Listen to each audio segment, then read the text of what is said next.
Council study session for May the 10th. All of our council is present. The first item on our agenda for this meeting is to hear a presentation and provide direction on a summary wrap-up of the fiscal year 2018-19 budget.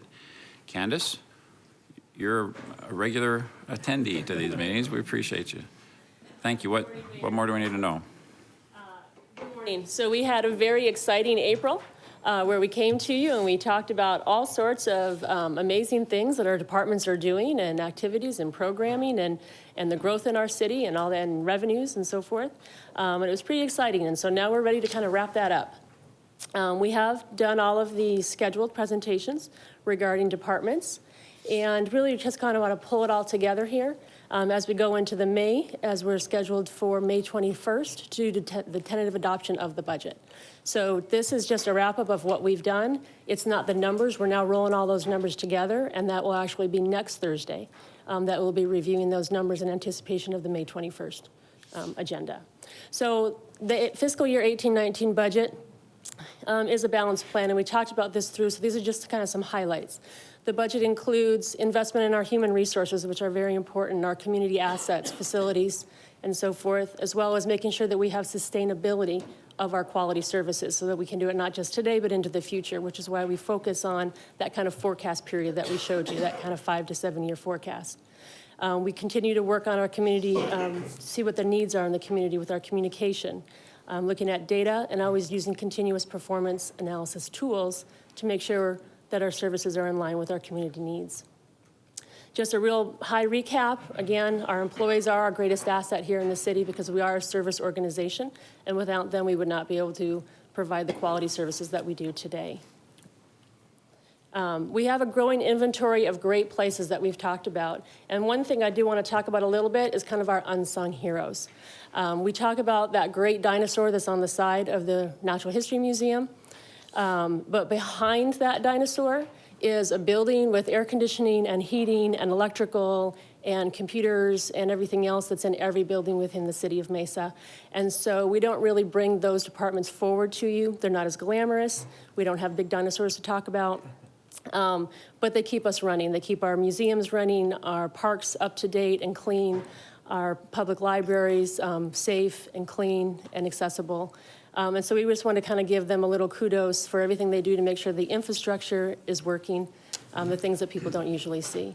And so those are kind of our facilities and our parks maintenance, our fleet services, our information technology department, and obviously our transportation, energy, and waters you did hear from, and they work on the infrastructure as well. And so we kind of just want to talk about our unsung heroes a little bit today since they didn't get to present. Another thing that as we go forward and make sure that when we do data-driven decision-making, we talked about that a little bit, especially when we talked about the fire department and the different pilots and the data that we're looking at and the analysis that we're doing. But that's just not in one department. We're doing that in all of the departments across the city. And so I wanted to kind of highlight real quickly how those types of projects end up with the budget ramifications or how those are incorporated into the 18-19 proposed budget. So we do have a vehicle replacement program that we started about a couple years ago based on data, actually looking at 30 years of analysis of all the various vehicles that we run through our fleet. And the 18-19 budget has an increase in maintenance costs by the addition of mechanics. And so in our fleet services area, we've had to add some mechanics and some operational costs, but we have significant savings on the capital side by moving to that type of a program. So that is an impact to the budget, but it's a good impact to the budget.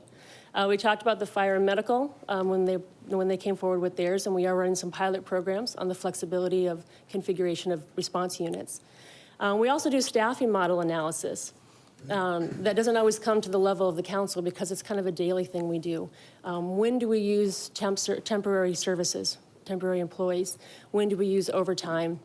How do we structure the staffing within a department to make sure that we're meeting the needs of the community? And so those happen kind of on an ongoing basis in each one of the departments. And the other thing I want to highlight is our Certificate in Performance Excellence program. And I believe in one of the more recent city manager updates, there was a listing of our most recent recipients of that certificate program. And that really is training in continuous improvement tools. And so how to do performance measures, how to do surveys, how to use data, how to look at your processes and do those types of improvements. And so those go on all the time. We have about 30 staff members currently enrolled in that particular program, and it's an ongoing program. It's an 18-month program. And it ends with a project in their department using those tools to improve something within their department. And so one of the, you receive kind of those recipients, you saw those, but there's also links in that email if you want to go out and actually look at their projects and see what they did within the city. So those types of things are going on all the time, and then those would be then reflected in the budgets as we allocate resources to the various innovative ideas that people come up with. We also, in the 18-19 budget, include additional, that community communication that's very important. The use of social media has increased greatly over this last year as we added in this fiscal year's budget, 17-18, the Chief Digital Officer. So we're continuing to expand that, and that's included in the 18-19 budget to make sure that we're reaching out to the community as much as possible. We upgraded our open data portal.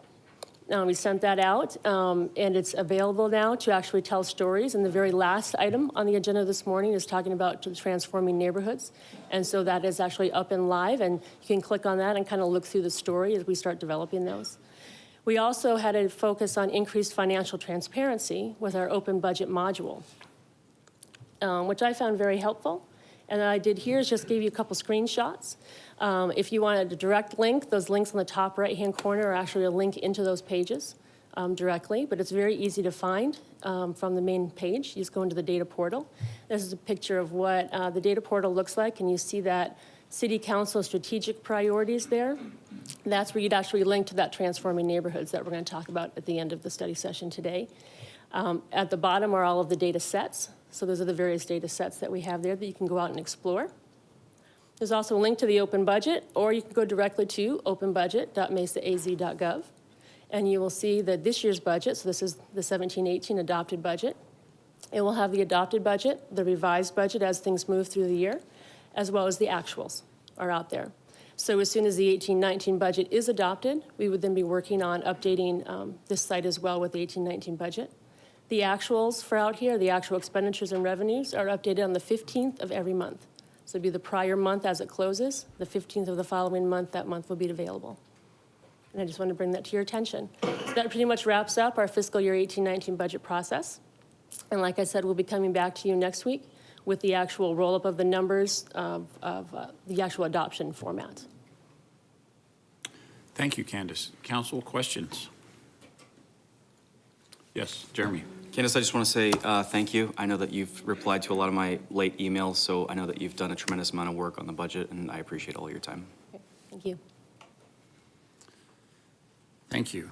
All right, thank you very much. The next item on our agenda is item 1B, which is to hear a presentation and discuss the economic impact and projections of potential revenues to Mesa as a result of redevelopment supported by the presence of Arizona State University in downtown.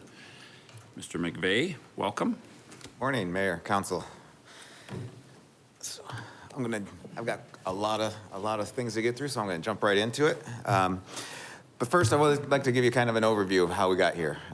Back in 2016, when we first had the conversation about bringing an ASU presence to downtown, we had hired a consultant, HR&A advisors from New York, to do an economic benefit analysis of the economic impact of ASU on our downtown.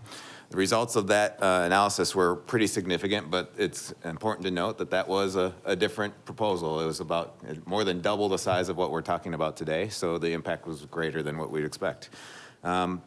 We've continued to look at that analysis and try and give a reasonable assumption as to what the future benefits will be with this smaller scale project.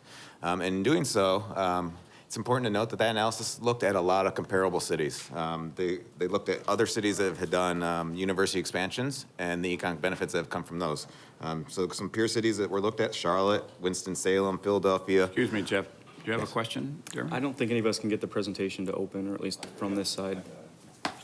It's a big file. Okay. And we're in the basement. Okay. Yes. Thank you, Jeff. Amongst the communities that they use as comparable was Phoenix. And so many of the slides that I'm going to be going through are related to Phoenix and the economic activity that has happened then to them. We also looked at the economic benefit analysis that was done in 2004 for Phoenix in support of their initial ASU investment. And then we've also looked at recent real estate data as well as data from Downtown Phoenix Inc. and the census. So the Phoenix economic benefit analysis from 2004 had some assumptions, and I'm showing these to make it clear that we don't believe that this is a one-to-one analysis. It's more to show this is what Phoenix thought was going to happen, and to see if the development patterns actually bear it out. Their assumptions were for 15,000 students, 900 or 1.5 million square feet of academic space, 900,000 square feet of retail. So there's some things that were significantly greater than what we're looking at today. However, their analysis showed that there was going to be real benefit economically to the city, $7.3 million annually in ongoing fiscal impact, and then just the construction impact alone of nearly $17 million. This is starting to show the actual development that has occurred. ASU was agreed to in 2005. I think it opened in 2008 in downtown Phoenix. This starts to show some of the development that's happened. The bar chart in the bottom corner shows the amount of economic investment, capital investment in the downtown area prior to ASU in the first bar, the 5 years after, or 3 years after ASU, and then the 5 years after that. Follows the patterns I think that we would all expect, a ramp up during the economic bubble, as well as the downturn of the recession, as well then the ramp up again following as we've come out of the recession. This is going to be a series of slides that shows the sales of property in downtown Phoenix. As it goes through year by year, I think one of the interesting things to look at is there are properties that have been sold 3 times during this period in the last 5 years. And in each of those cases, the sale price has increased significantly over time. This is just going to show it in a different way. A nice line chart. This is the 5 years prior to ASU opening, 2001 to 2005. It was a reasonable positive trend for the sale of properties and the price per square foot. The next slide, though, is the 5 years, the most recent 5 years, 2013 to 2017. The trend for sales of properties and price per square foot is significantly higher than it was before ASU. And then in another way, so I'm going to show data in multiple ways today.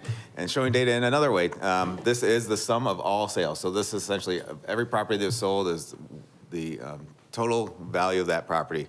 This follows, again, the pattern that you would expect. Prior to light rail and ASU, it was very steady, but not very modest growth. During the period after ASU was announced and constructed, we get some spikes. We get the economic downturn in 2008. And then as we're coming out of the recession, we start to see a steady increase, with the last 3 or 4 years being very significant in the amount of property sales and the value of those sales. So this is another series of slides that are showing the actual development year over year, 2005 to 2017. And again, much like that last chart showed, it's pretty steady for a number of years. And then around 2013, after ASU's been in place for about 5 years, stabilized and has met its expectations for student counts, the amount of development really kind of blooms. And you start to see a significant number of apartment and hotel developments in the area. Again, showing similar data in a different way. This is showing the amount of private capital investment in the downtown area, 2005 to 2017. We've included a trend line in there simply because there are some really big outliers that have happened. Cityscape was a huge development and created a really large spike in the 2010 area. And then you see in the last couple years that the 13 new multifamily developments that have come online since 2013. These, we reached out to Downtown Phoenix Inc. They're similar to our Downtown Mesa Association, and they keep stats on downtown business activity. According to their analysis, downtown Phoenix has seen over $5.5 billion in private investment since 2004, which has, I think importantly for me, the thing that I like to see is that has resulted in over 2,000 new residents in downtown, and they have more than 3,000 residential units that are in pre-development still. They've had 90 new restaurants and bars and significant growth in their hotel stock. And then also the economic activity that comes from having 12 to 15,000 students in your downtown. They do have, they are, as a membership organization, able to attract revenue of their businesses. And they've had a 74% increase in the business revenue in the downtown since 2008 to 2014. Going back to our own analysis that we had from HR&A, there was assumptions of, this gives the overview of the assumptions that we had previously, 250,000 square feet of academic space, 74,000 square feet of commercial space. Our current proposal is for something closer to 115,000 square feet of academic space and 1,500 square feet of commercial space, which equates to essentially 40% of the scale of the original proposal. Without going through and doing, hiring a consultant to redo this, we went through and essentially just applied a 40% ratio to all the benefits that analysis had provided. This chart is only related to the private investment benefit, job creation, and economic benefit that comes from that.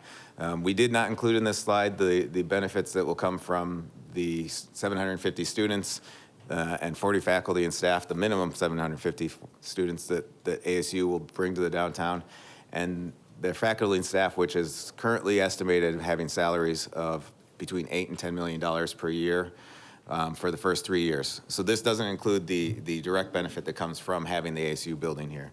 So it would be easy to estimate that we'll have at least 45 to 50 jobs created every year from private development, that those jobs will result in $2.36 million in labor income, and those jobs will result in direct economic output of almost $4.5 million and multiplier output of nearly $2.4 million. Going out of order on my own presentation just as I was looking at it in like the order I had last night. In addition to the HR&A analysis, we've taken another step and we've taken a look at the development potential and tried to project what that would mean for utility revenues, direct revenues to the city through utilities and sales tax. We looked at two categories of developments, those that we've already seen, that we either have agreements for or that we feel will happen in the near future. That includes things like the Grid, Country Club in Maine. And then we also had developments that we have been told or feel will be catalyzed by ASU or accelerated because of ASU. Things like the AutoNation site, University in Mesa Drive. And then we also included the ASU building as it's being designed itself because that will generate utility revenues as well. And what that analysis has shown is that in a reasonable assumption of the number of units, square footage of commercial, and square footage of residential uses, that we will see approximately $4 million a year in utility revenues, $1.25 million per year in consumer sales tax. We included a line item for permitting fees at $1 million per year. However, by way of reference, I can tell you that a project like the Grid, when they submit for their permits, that one project will likely be in excess of $750,000 in permit fees. So $1 million is a conservative estimate of what we could see in permitting every year. We've also included a line item for secondary property tax. As our assessed value increases in downtown, that will allow us to look at secondary property tax and most likely lower secondary property tax across the city as property values in downtown raises. Jeremy. I have a question on the secondary property tax. I know when ASU moved to Tempe that they purchased the land as a nonprofit and then subleased out all the land on 99-year leases so that all the investors could alleviate paying any property tax. Is there any chance that that same exact thing is going to happen if ASU comes to downtown Mesa and purchases some of these other properties and does that same tactic in order to avoid paying those secondary property taxes? Mayor, Councilmember Whitaker, I'm not aware of any plans on ASU's part to purchase land outside of this project. I know that through this project. Jeff, we have the option for them to purchase city-owned property. Yes. No, well, with our lease, there is not. Right, but on the other sites in front of the MAC and other sites around City Hall, they're not currently collecting taxes. They have the option to develop those. Yes, as ASU facilities. Right. But I think the key thing is that what we're working with ASU is all academic programming, not commercial ventures. And and Jim can correct me if I'm wrong, as an academic program, that's their core mission, and they wouldn't be subject to property tax anyway. I realize they're not subject to property tax. My concern is ASU using a vehicle to purchase property to circumvent any of the other places that would normally pay property taxes to not have to pay property tax, much like the State Farm building in Tempe, where that land was purchased by ASU, built by State Farm, collects no property taxes, and then was sold off. That's what I'm wondering. And thank you, I understand better now. Our IGA with ASU is very clear that the second and third phases that we've included are for expansion or the new or expansion of existing academic programs or new academic programs, not for any commercial ventures such as a State Farm where there would be property tax. But again, Jeff, our agreement only speaks to the property that the city owns today. Correct. And so we don't know of any anticipated plans for ASU to go outside of the property that we currently own. The option for them is to take down property that the city of Mesa currently controls. Okay, thank you. But just to be clear, we're talking about 51, 55. If they Anything on the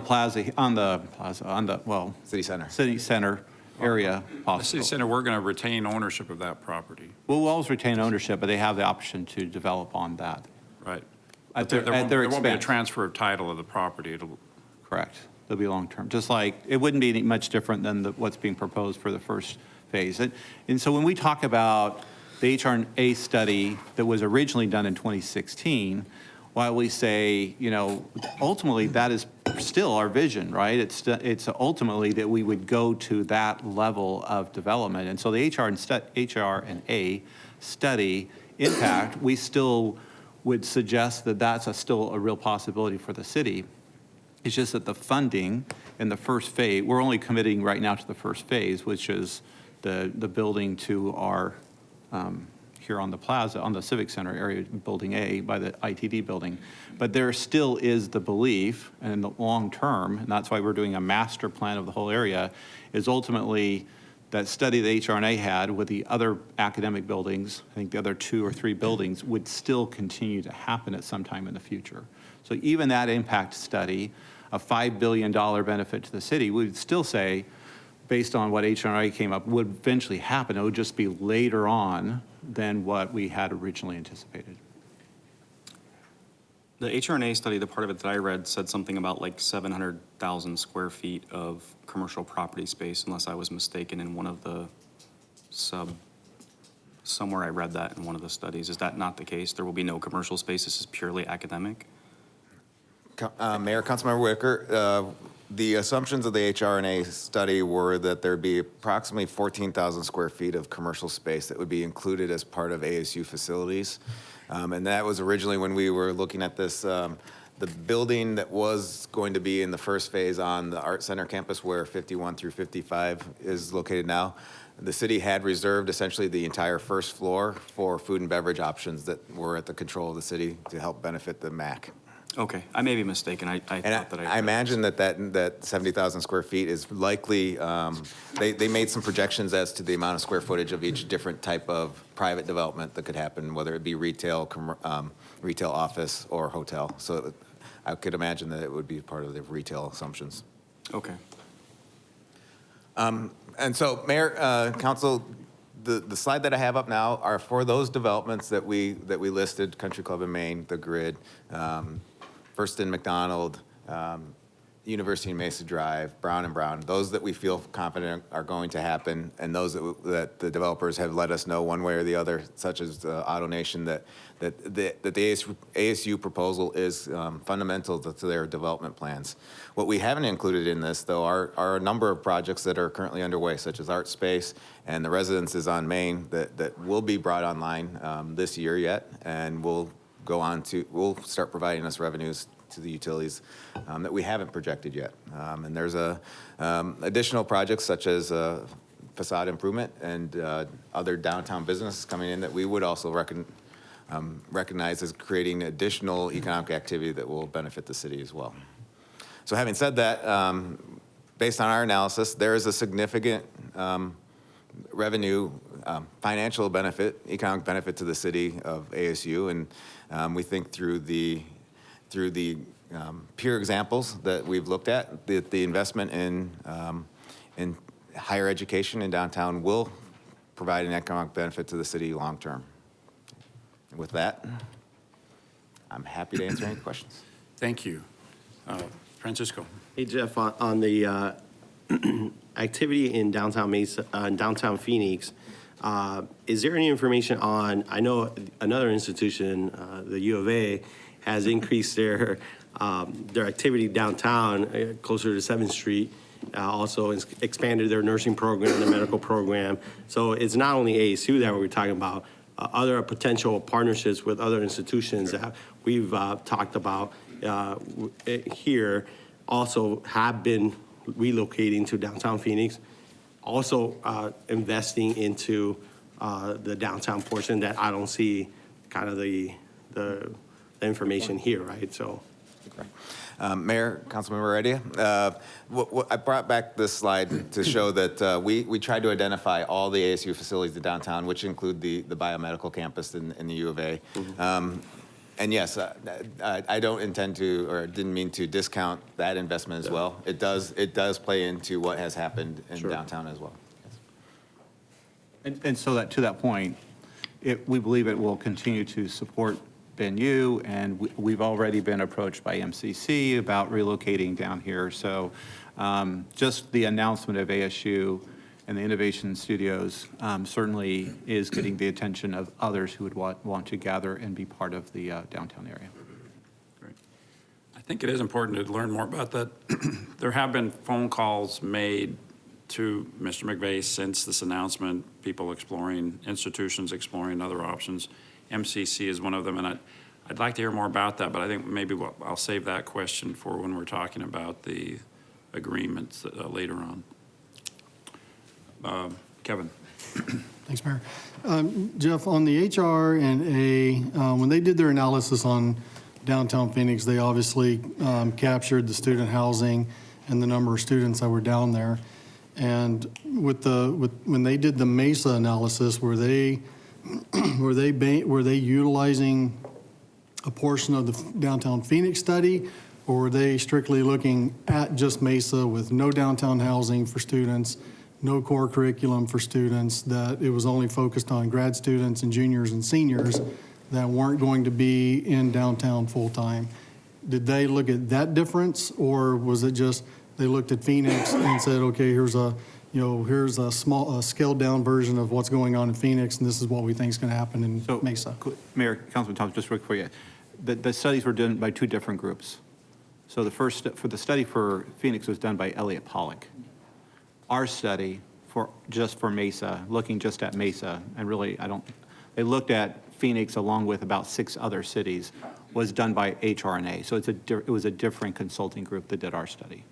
Okay, so that when they looked at Phoenix, they took into account there wouldn't be student housing, that there wouldn't be core curriculum, that it was only juniors and seniors and grad students, or? I don't know that we have that detail. I think HR&A looked at 6, 7 different other cities that had brought higher education into, I don't know they parsed out the programming, but they looked at the impact. Because my approach is, in looking at this, is because I did the same thing. I tried to look at various universities in other cities that didn't offer core curriculum, and I couldn't find any. Every university, whether it's in rural America or what have you, has a component of housing and/or core curriculum. All of them had core curriculum. I don't think I saw one university that I looked at, and I spent quite a bit of time thumbing through web pages looking, but every one of the undergraduate degrees had core curriculum attached to it,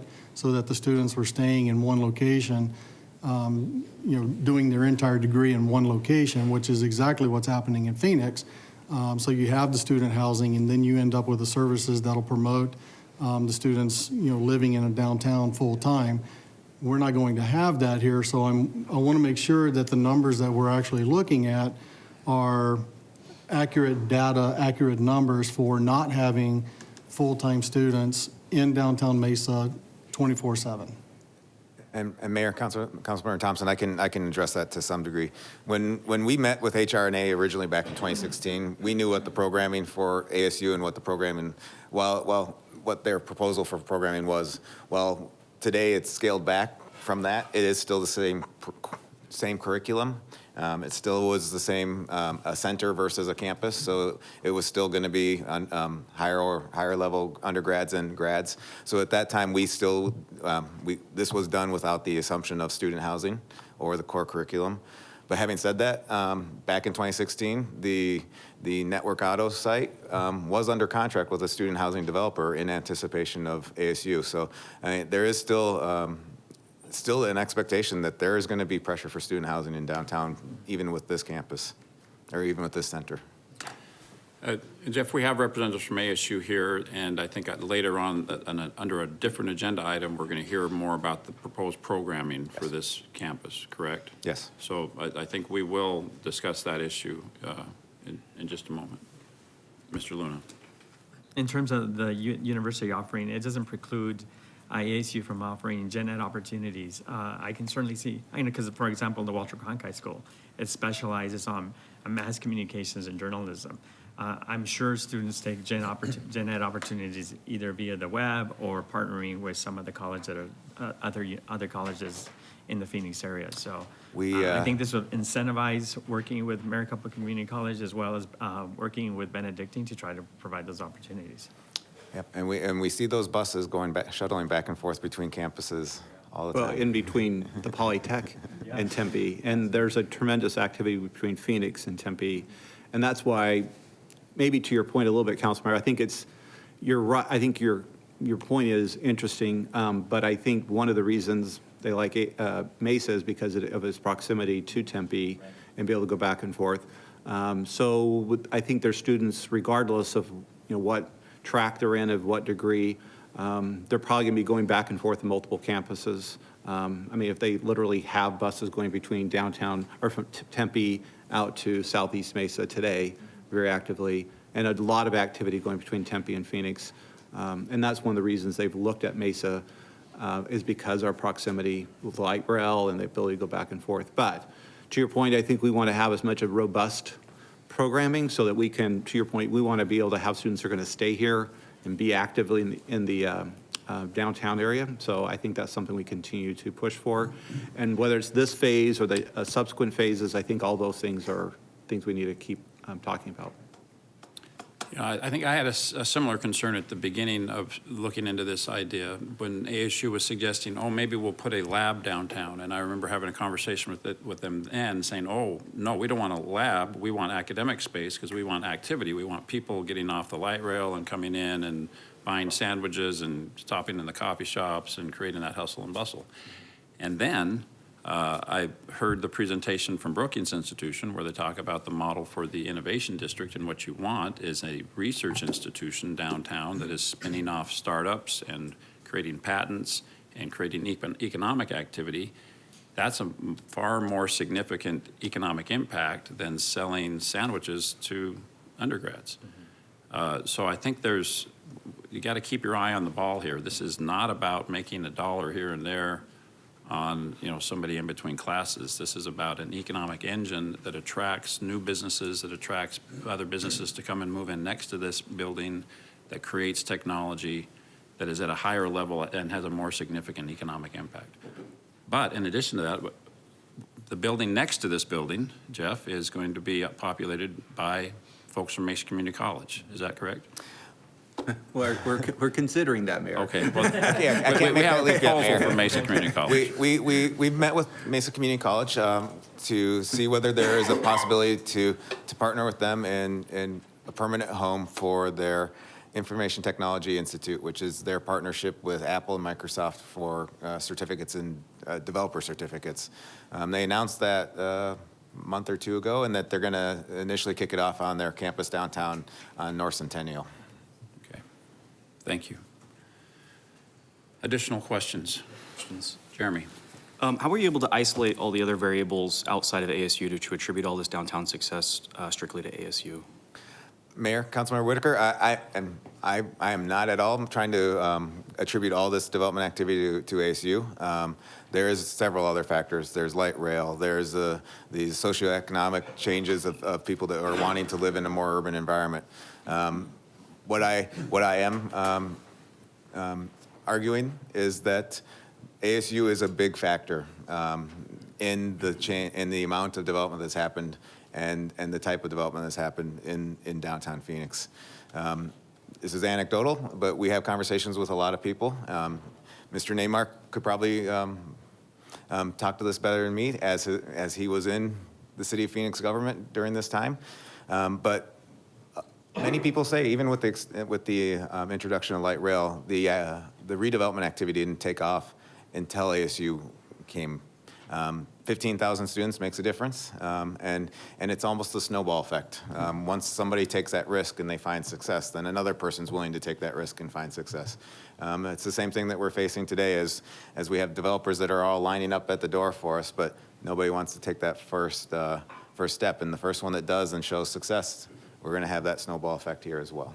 Sure. I guess the part that I just struggle with is we had the worst economic downturn and recession in 2008, and we're setting the baseline for all of this success from 2008 to 2017 and looking at the numbers where in any municipality, or if you look at any of the biggest cities in America from 2008 to 2017, they've all seen a significant economic growth because of that reason. You're starting with such a low base of the Great Recession that I struggle with looking at any of these numbers and saying, well, you know, this is all because ASU came to downtown Phoenix, I'm sorry. And fair point. And I bring back up this slide. As I was looking at this and preparing last night, something caught my eye. And it's, look at from 2000 to 2005, very, very modest value of sales in downtown Phoenix. Then post-recession, during the recession, 2008 through 2012, well, they had a very small 2010. Every other year is actually still higher than pre-recession or pre-bubble numbers. So to me, that does show somewhat of a resilience to an economic downturn in downtown Phoenix, and part of that could be because of the Phoenix or the ASU campus and light rail and the people's choice to live in that environment. Yeah, I would agree with you. The problem that I have with this chart is I don't see the residential median sales house price and how that actually affected, because you could talk all day long how this affects commercial, multifamily, or vacant, you know, whatever that includes. But to me, the things that I care about for my community are the pocketbooks of the individuals who own single-family homes, right? And so when I pulled the single-family home statistics from 2008 to today's date, surprisingly, the median sales price in Mesa has actually increased more than in Phoenix without ASU being present. We have the Polytechnics campus, so I won't discount that. I believe it's a major economic generator in Southeast Mesa. But the median sales price of a residential family house has gone up more in Mesa than in Phoenix. So I don't dispute the fact that this is making a significant impact in the commercial and multifamily, but at the end of the day, what does that mean to the residents? And we didn't include it in this presentation, but I do believe that we have the data related to the median sale price of houses, single-family homes for the downtown area of Phoenix. We can put that together, and we'd be happy to share it with council to show how that. And I apologize, I can't remember. It was a positive trend, but I can't tell you how positive of a trend it was. That's fair. I can tell you that we did better in Mesa than they did in Phoenix. In downtown Mesa versus downtown I Phoenix? can't isolate downtown Citywide, Mesa. he's I'm just talking Oh, talking yeah, well, citywide. I would suggest that the price per square foot in downtown Phoenix is much higher than it is in downtown Mesa. And comparing across a whole broad city, I think, is difficult because our fall in the recession was much greater than almost any other city in the valley. So I think we have to be careful with that too. But I think if we isolate it to just the downtown areas, I would suggest that the square foot that you can cost to live in downtown Phoenix is significantly higher than it is in downtown Mesa right now. But that's fair. So let's talk about some other metrics. Let's talk about the unemployment rate. So has the unemployment rate in Phoenix from 2008 to 2017 gone up or down? And I want to talk about the metrics that affect the actual people in the community. So I want to bring it back to that. So we didn't do this part of the study. This wasn't part. We took the HR&A study and we tried to discount it for this phase. So we didn't get into these kinds of metrics in our analysis. Okay, so I can tell you, Mesa's unemployment rate from 2008 to 2017 dropped from 5.8% to 4.4%. The city of Phoenix unemployment rate has gone up from 3.2% to 5.8%, which actually is the opposite of the trend that we're seeing in the entire country. So again, I appreciate the metrics that you've presented here today, but at the end of the day, I fail to see how these connect to the people that I represent in my community. Thank you. I have a couple of questions, Jeff. Back to the HR&H study, I know we said that given the square footage of the proposed project versus the one a few years ago, it was fair to reduce the HR&H numbers to 40% of that figure. 40% of what figure? I believe it's $5.1 billion economic benefit, total economic benefit, direct and multiplier benefit over the course of 20 years. Okay, so rather than the HR&H proposal or study said that had we gone forward with the original proposal, the economic impact over 20 years would be over $5 billion. Yes. We're saying the bad news is this is only 40% of $5 billion, which would be $2 billion over 20 years. So $1 billion over 10 years, $100 million over a year, if you were just to average it out. I'm sure that there's probably more in the latter years than the first years, but just to take an annual average. So what the HR&H study is saying is that they're suggesting, or they're estimating that the economic impact to the community is going to be $100 million a year from this facility. Is that correct? Okay. And the other slide, where you're talking about the economic activity associated with new private development, again, these jobs and these figures do not include ASU. This is the private investment, not the public investment. Correct, Mayor. The HR&A study originally did, as part of 2016, did provide an economic benefit analysis for ASU from the students and the faculty, and their spending power in downtown. We did not include that in this analysis. We did, however, in the other slide, include some estimation of the consumer sales tax that could be included, come from that. And I do want to talk to that, but just so that we're clear, so we're not overstating the numbers here. The first slide they were showing were the annual $9.1 million impact. That does not include the direct impact of the building and the jobs, the ASU building itself. Correct. This is the secondary impact of other jobs created as a result of the project. The impact of private development, creating new businesses and jobs associated with those businesses, the economic output of those businesses, and then the multiplier benefits of creation of jobs ends up somewhere creating more jobs downstream, which provides more economic benefit. So that's a little over $9 million a year. Correct. In at least the first 5 years. Yes. And presumably after that as well. Okay, and then to the other slide, having to do with direct estimated benefits to the city of Mesa from the ASU development and the selected downtown developments, which out of fairness would be the Brown and Brown property, Site 17. Yes. In addition to this building. Why did you choose to include those projects? Do you see a direct impact on those projects in the ASU building? Mayor, Council, related to the AutoNation site, Sunbelt Holdings owns that site. John Graham is the president of Sunbelt Holdings. He's made it very clear to us that the development of ASU campus in downtown is integral to his development plans. I firmly believe we would be talking about somewhere along the line, had we had a campus already underway right now, we would be talking about what his development proposals are today, maybe even seeing some development agreements versus what we are right now, where we're in a holding pattern to see what happens. Now, I've also heard from other developers, Mr. Sprague and Mr. Wall, who have large projects in downtown. They have expressed a great deal of enthusiasm for the ASU project as well, indicating that that will increase the likelihood of the success of their projects. Am I overstating that? No, that's a fair statement. And then the Site 17 property that the city owns that we want to develop, I think in the next couple of weeks, we're working on a master developer. Oh, I thought you said develop in the next couple of weeks. Like, oh. Well, we're soliciting a master developer for that property. Is something that you've been working on, is that right? Correct, Mayor. We released an RFP for consultant services to prepare conceptual master plans. Once we have the conceptual master plans, we would use those as the basis to go out to the development community and start developing the site. We'll continue to work on that, and we're moving forward with that no matter what.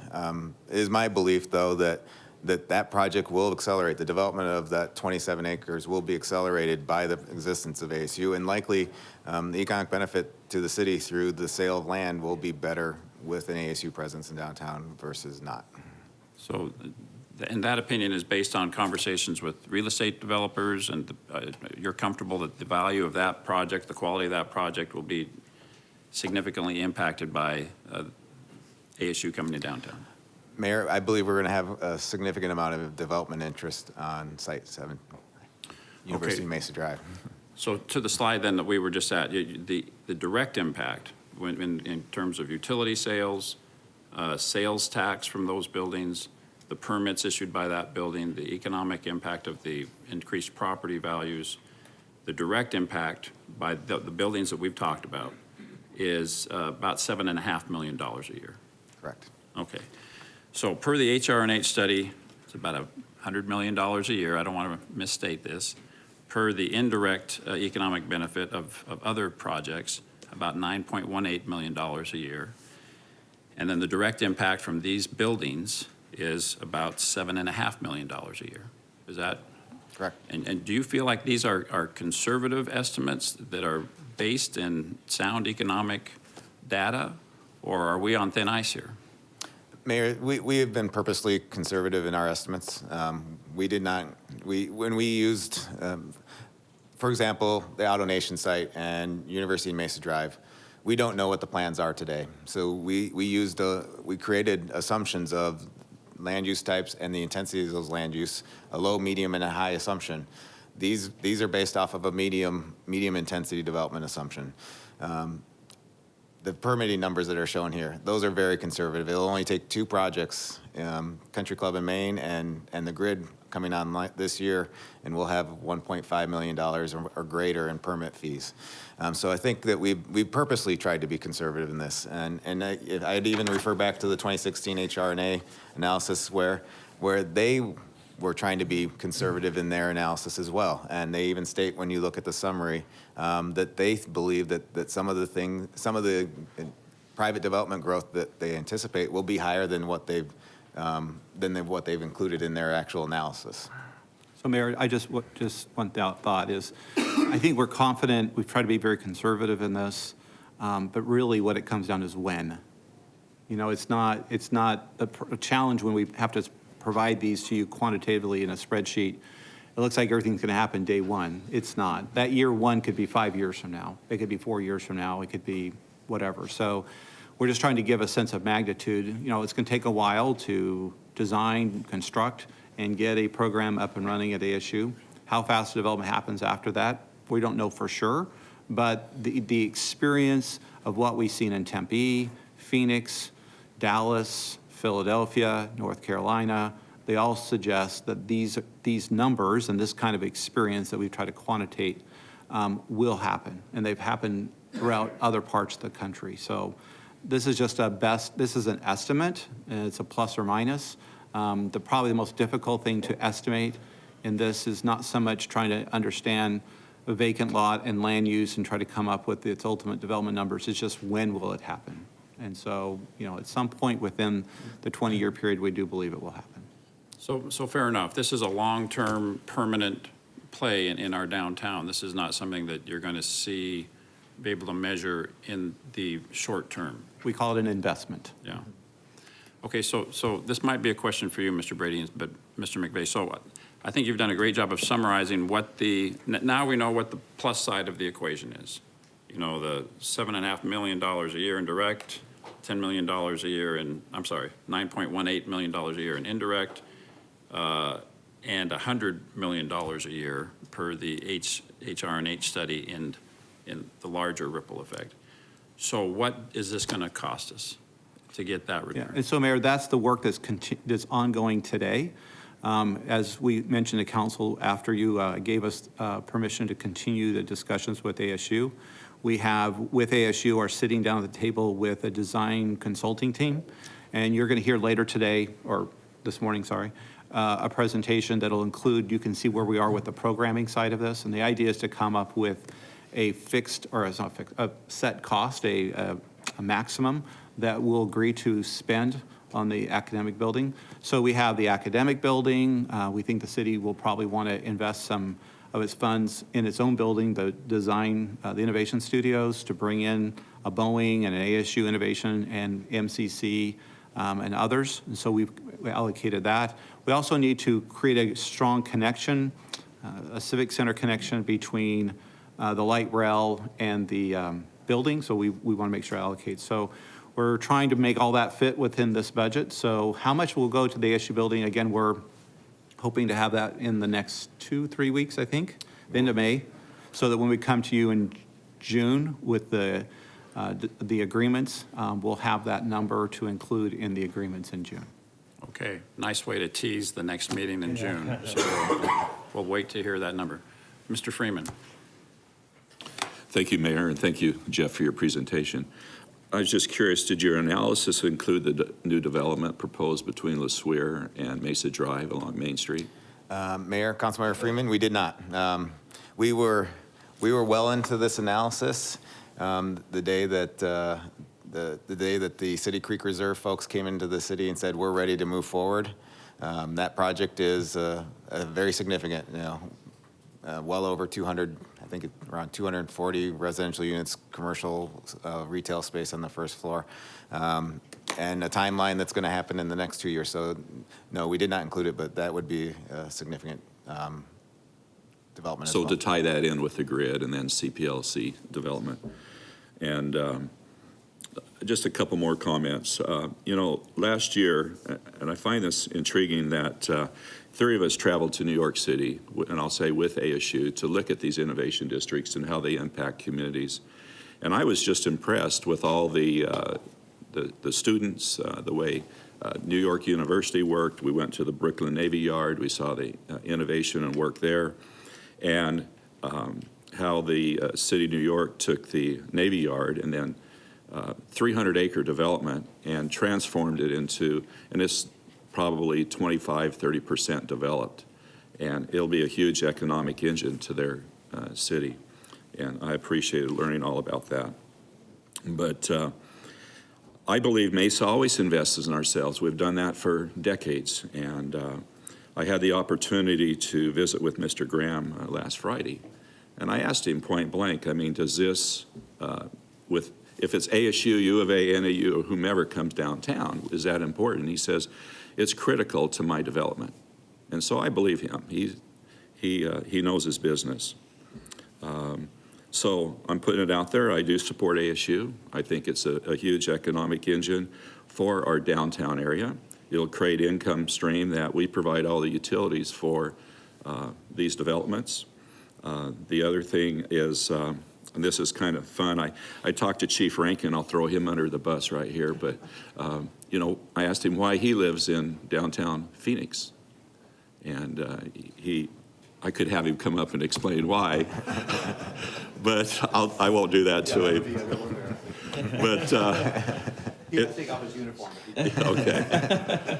But for him, it's connectivity and the services that are there. So, maybe he'll come back to Mesa if some of this is built out. But But regardless, I know but in all seriousness, this is important for Mesa, and I support our vision, I support our leadership, and thank you very much for all you do. Thank you. I neglected, I forgot we have a blue card here, so I am anxious to hear from the individual that asked to speak. So Jeff, we may invite you back up after this. Christopher Bone. Mayor, before I step away, I'd like to give a big thank you to our engineering staff. Tony Heffer, their GIS analyst, was responsible for all those maps. I couldn't ever say that I was capable of putting together those graphics for you today. Okay. Nice job. Thank you. Mr. Bone, welcome. You have 3 minutes. Mayor, Council, thank you. Christopher Baum, actually, but 3027 South Pennington. A lot of my questions, actually, Councilman Whitaker went over, but I do have some concerns that we are using a study that's from 2016, and that may not sound like a long time, 2 years, but look at what has happened since then. Economic development that has already taken place since that study, the trend lines that have happened since that study. I think that we need to go back and look at this again, especially as we're looking at the cost side of things. Hopefully that we have new numbers coming in from that. On the revenue side, obviously these numbers are stale.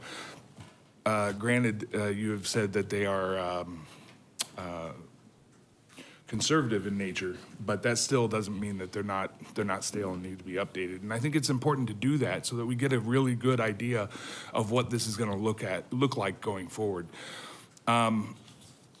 You know, I really support ASU, and whether it's downtown or somewhere else. You heard me on Monday talk about there are different options and areas to build, and I'm not really concerned about the developers. I want the economic development, but we need to be concerned also about the citizens and what this is going to mean for them. So just because a developer is ready to go, that's great. That's awesome, and I support that, and I support ASU. But is this the right place? Is this the right cost? And I think that we need to look at that and kind of temper our remember that not all that glitters is gold. So. And temper our enthusiasm a little bit and make sure that we're looking at the right sites, the right areas, and to develop the center. I have this. I really look forward to the cost side analysis of this project, because that's, I think, that's where the proof in the pudding is going to be, is on the cost side. The revenues are one thing, but that's definitely another portion of it. You can see my time is almost up, but I appreciate the council, Mayor, the council's time to speak on this.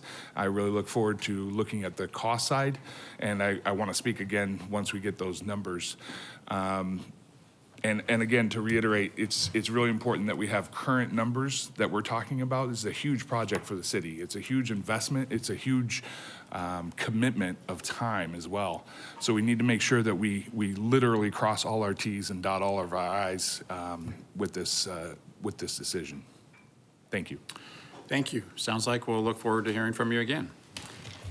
Yes, Kevin. Mayor, I had received an email yesterday from a constituent, and she asked me if I could read this in to public record on her behalf, because she's in serving jury duty right now. So if I may.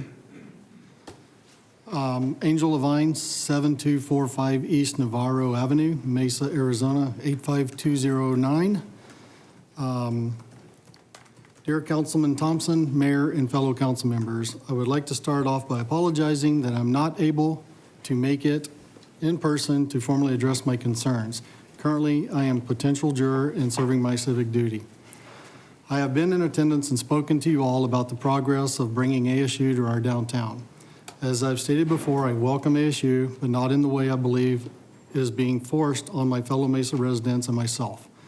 One of my main concerns was public safety needing to be a higher priority than ASU. I appreciate and thank you all for addressing this critical issue for Mesa.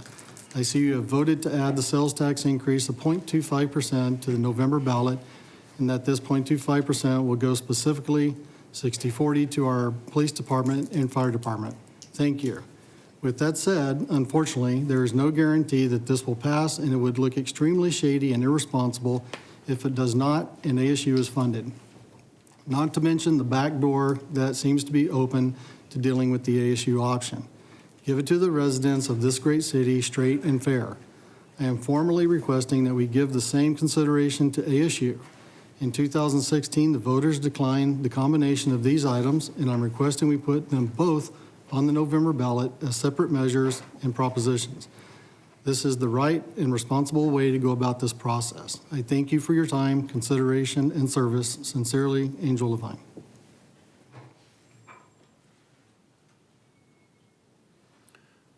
Okay, thank you. So, yes, Mr. Luna.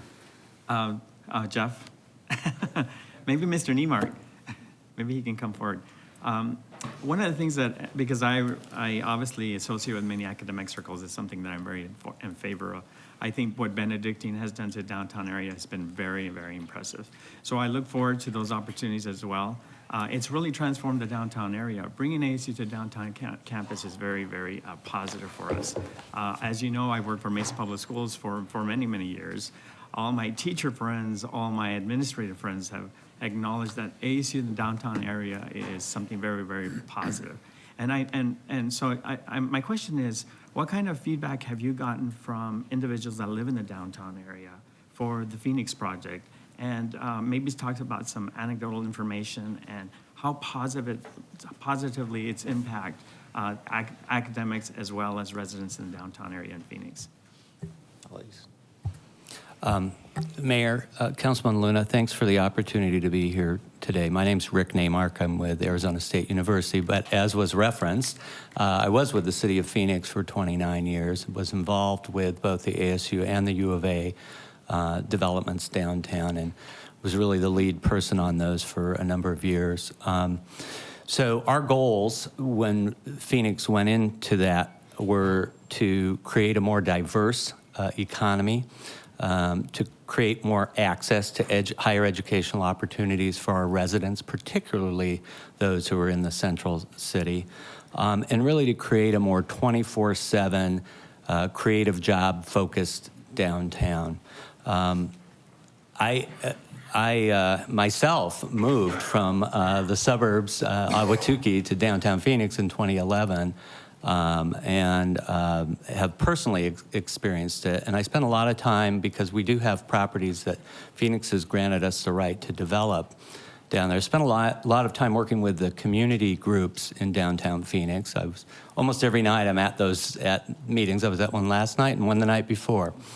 And the neighbors who've lived there before and also who are newer have absolutely noticed the difference in downtown Phoenix. I started with the city of Phoenix in 1986, so I've really witnessed a transformation. But the biggest transformations came after two things happened. The light rail opened up and ASU came. And I don't think one of those things on its own would be enough. I think both of those huge investments, and a third one, the city was the convention center expansion from about the 16th largest to or 60th largest to about the 16th largest. So that also had a big impact, but as you know, conventions come and go. I think people would absolutely agree that we achieve the goals we set out to achieve. And property values in Phoenix, in those neighborhoods around the area have grown dramatically. My house is probably worth double what I bought it for in 2011. Now it was at the bottom, it was the bottom of the downturn. But the housing prices all around downtown Phoenix and the transformation of the neighborhoods in downtown Phoenix is unbelievable. And then the housing development that's occurred is unbelievable. And I will, just to kind of focus on the question you asked before, Councilman Thompson, about not so much ASU housing. Most of that housing is not serving ASU students. It's actually serving lots of other people who just want to be around that environment, like the chief and like me. And I definitely wouldn't have moved downtown if those investments had not been made. So I think you're seeing a huge impact. And there are a lot of developers in downtown Phoenix who would line up and tell you, we couldn't have gotten our financing, or we might not have been able to make this work but for the investment that Phoenix made in those two basic pieces of infrastructure, the light rail and the educational infrastructure. Also want to thank my colleague here in his leadership. It is his district, the downtown area, and he's done a tremendous job. So I want to thank you for that. Kevin? Rick, when you were with Phoenix, so you probably know better than anybody, was the ASU campus built with public funds, or was that done through a bond? So it was a mixture, but the city of Phoenix, in the first stage of this, invested $233 million of public dollars into basically property tax supported bonds that the voters could have, the Citizens Committee and the voters and the council could have spent that money on other kinds of facilities anywhere in the city, but they chose to segment and allocate $233 million for the downtown campus. So some of those buildings are entirely built by the city of Phoenix, just like the one that's proposed here. The Cronkite School is a great example. Brand new building, state-of-the-art, lots of activity, 100% built by the city of Phoenix, under the same terms that basically we were talking about, where the university is responsible for the furnishings, for the operations, for the year in and year out expenses of the building and capital replacement.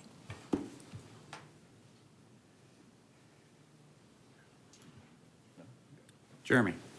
Rick, I just want to say thank you to ASU. My sister-in-law is graduating today with her master's degree, and I think that you guys are a very fine establishment. You guys have done a tremendous job for not only Tempe, but the entire state of Arizona and Phoenix. And I don't doubt the great work that you guys are doing in Arizona, and I truly appreciate that from the bottom of my heart. Thank you, and congratulations to your sister. Yeah, that's great. I have just a couple of responses, I think, mainly to the email that was read a moment ago. I think there's a couple of red herrings that have been floating around related to this issue on social media and otherwise. First, the idea that we're somehow having to choose between doing this project and fully funding public safety. I hope we've addressed that multiple times. I hope we've debunked that now. Our public safety folks are well compensated. Again, we're looking forward to, we are making the case that we need more, to hire more of them, but to insert public safety in this conversation is really apples and oranges. They are not related to one another. Also, the question having to do with whether or not the voters rejected have instructed the city not to engage in this conversation with ASU, again, I think is very inaccurate. I pulled up a moment ago the question 1 ballot language, and I'm not going to read all of it because it's, I encourage everybody to do that though. But what it says is, shall the city of Mesa be authorized to increase the city's transaction privilege sales tax applicable to all taxable activities in the city of Mesa from 1.75 to 2.15, of which 0.4% will be used to provide funds solely for the following municipal purposes. And then there's a long list of things, including a list of Mesa Police Department services, Mesa Fire Department services, and then a large paragraph that includes things like a Mesa City Plaza, Benedictine University, Center for Higher Education, and one of the items listed is Arizona State University. This was a question asking our citizens, do you want to raise your property tax or raise your sales tax? The answer was no. And so from the very beginning of this conversation, we have said the ground rules for this conversation are, we're not going to raise our taxes and we're not going to raise utility rates. Now we're about to have a conversation about utility rates in a few minutes, so that we'll continue that conversation. But there is nothing inconsistent with this conversation and the ideas that we're discussing here and what the voters said. And in fact, I think it would, at this point, if we follow the ground rules of saying we're not going to raise taxes to do this, we're not going to raise utility rates to do this, there is no question that we can present to the voters. We don't do advisory opinions in elections. We don't go to the voters and say, if we don't raise your taxes and we don't raise your utility rates, do we have your permission to engage in a conversation with Arizona State University? That's why they elect a city council, is to make those types of decisions. And Mr. Smith, correct me if I'm wrong, but I don't think that we could even legally present this on the ballot under those circumstances. Mayor and council, a municipality cannot put an advisory opinion question on the ballot. Thank you. So To clarify, but we could actually change the funding source from our utility ratepayers paying for this ASU building and switch it back to a sales tax, which would then require the voters to approve it. Is that correct? Not unless there's a rate increase. How else would you pay for it if you didn't increase the sales tax rate? You could pay for it with the, just like we're proposing today, proposing that you could pay with the existing rates with both sales tax as well as the enterprise fund. Without having to increase any of those, you can pay it with the existing rates. But we could easily switch the funding mechanism back to a sales tax so that it's more fairly distributed across the city and put it right back onto the ballot, right? I think if your question is, could we propose to the voters a tax increase to pay for this and put it on the ballot? Yes, but what I said is, I'm a no to that. And But I that's think the exactly what voters we are a did no in to that. 2016. And they we said got no. an answer, and the answer was no. And so now we're not, why would we ask again? Well, the voters have already said, no, I'm not interested in raising my sales tax. So the question is, can we do it without doing that? And that's what we've been talking about for the last hour and 40 minutes. So we're going to shift the burden onto our utility ratepayers to pay for this rather than No, we're doing sales not. tax. No, we're not. And that's the conversation we're about to have. Where does So- the money come from? It's a $120 million project. Hold that thought. We're about to talk about utility rates here in just a few moments. So I guess my point is, if we can't go to the voters and say, we don't know what to do, can we have your permission to do what we think is a good idea, given the rate of return versus the rate of investment? That's not what you go to the voters for. You go to the voters when you need to ask for more money. So those are, like I say, those are red herring arguments that I'm sure we'll continue to talk about, but to me, they don't hold a lot of validity. Okay, thank you. Gentlemen, I have thank you one for last your, comment if I can. sure. I just want to say, in regards to the developers who aren't willing to move forward with these projects unless we fund this ASU building, I actually find it appalling that you have organizations now like Amazon or the stadiums, now public universities or the developers who won't actually build in your community unless you're willing to speculate with utility ratepayers' dollars to build up these massive buildings. Like, at what point does this end? Like, what's the next corporation that comes in front of us and says, you know, I'm gonna bring so much economic growth to your city, but I'm only gonna do it if you speculate with your utility ratepayers' dollars. I just wanna say I find that appalling. In regards to the economic projections that have been presented here today, one of my heroes is Warren Buffett, and I just want to leave one quote from Warren Buffett. And I say, this is to quote Warren Buffett, "We think any company that has an economist has one employee too many." And I feel the exact same way. These arguments are speculative at best. And based on that, and based on what the constituent from Kevin's district said, I motion that none of our utility rate schedules, resolutions, and ordinances are to be used to fund ASU until our public safety is adequately funded through the sales tax increase in November. Second that. Okay, well, that item's not on our agenda, so I'm It sorry. pertains to the ASU building, correct? I'd invite you to read the agenda. That's not on the agenda. I'll save it for the special session. Okay. Thank you. I mean, it's easy to be against something if you refuse to accept an economist's opinion. So I don't think that's a responsible way to proceed with making decisions. All right, the next item on our agenda, item 1C, is to hear a presentation and discuss an overview of the Economic Investment Fund. Candace, welcome back.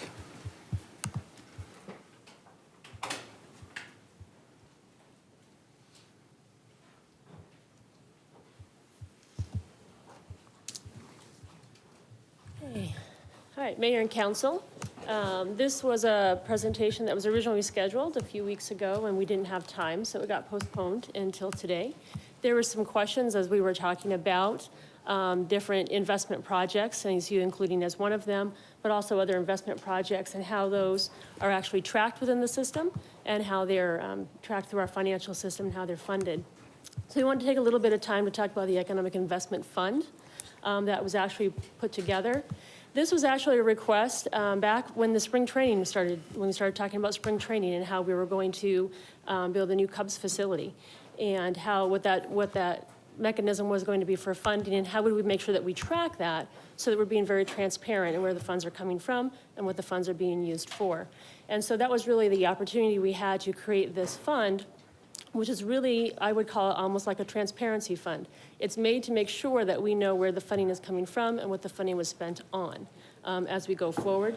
It also helps us to collect any revenues from those investment projects so we can see them all in one area.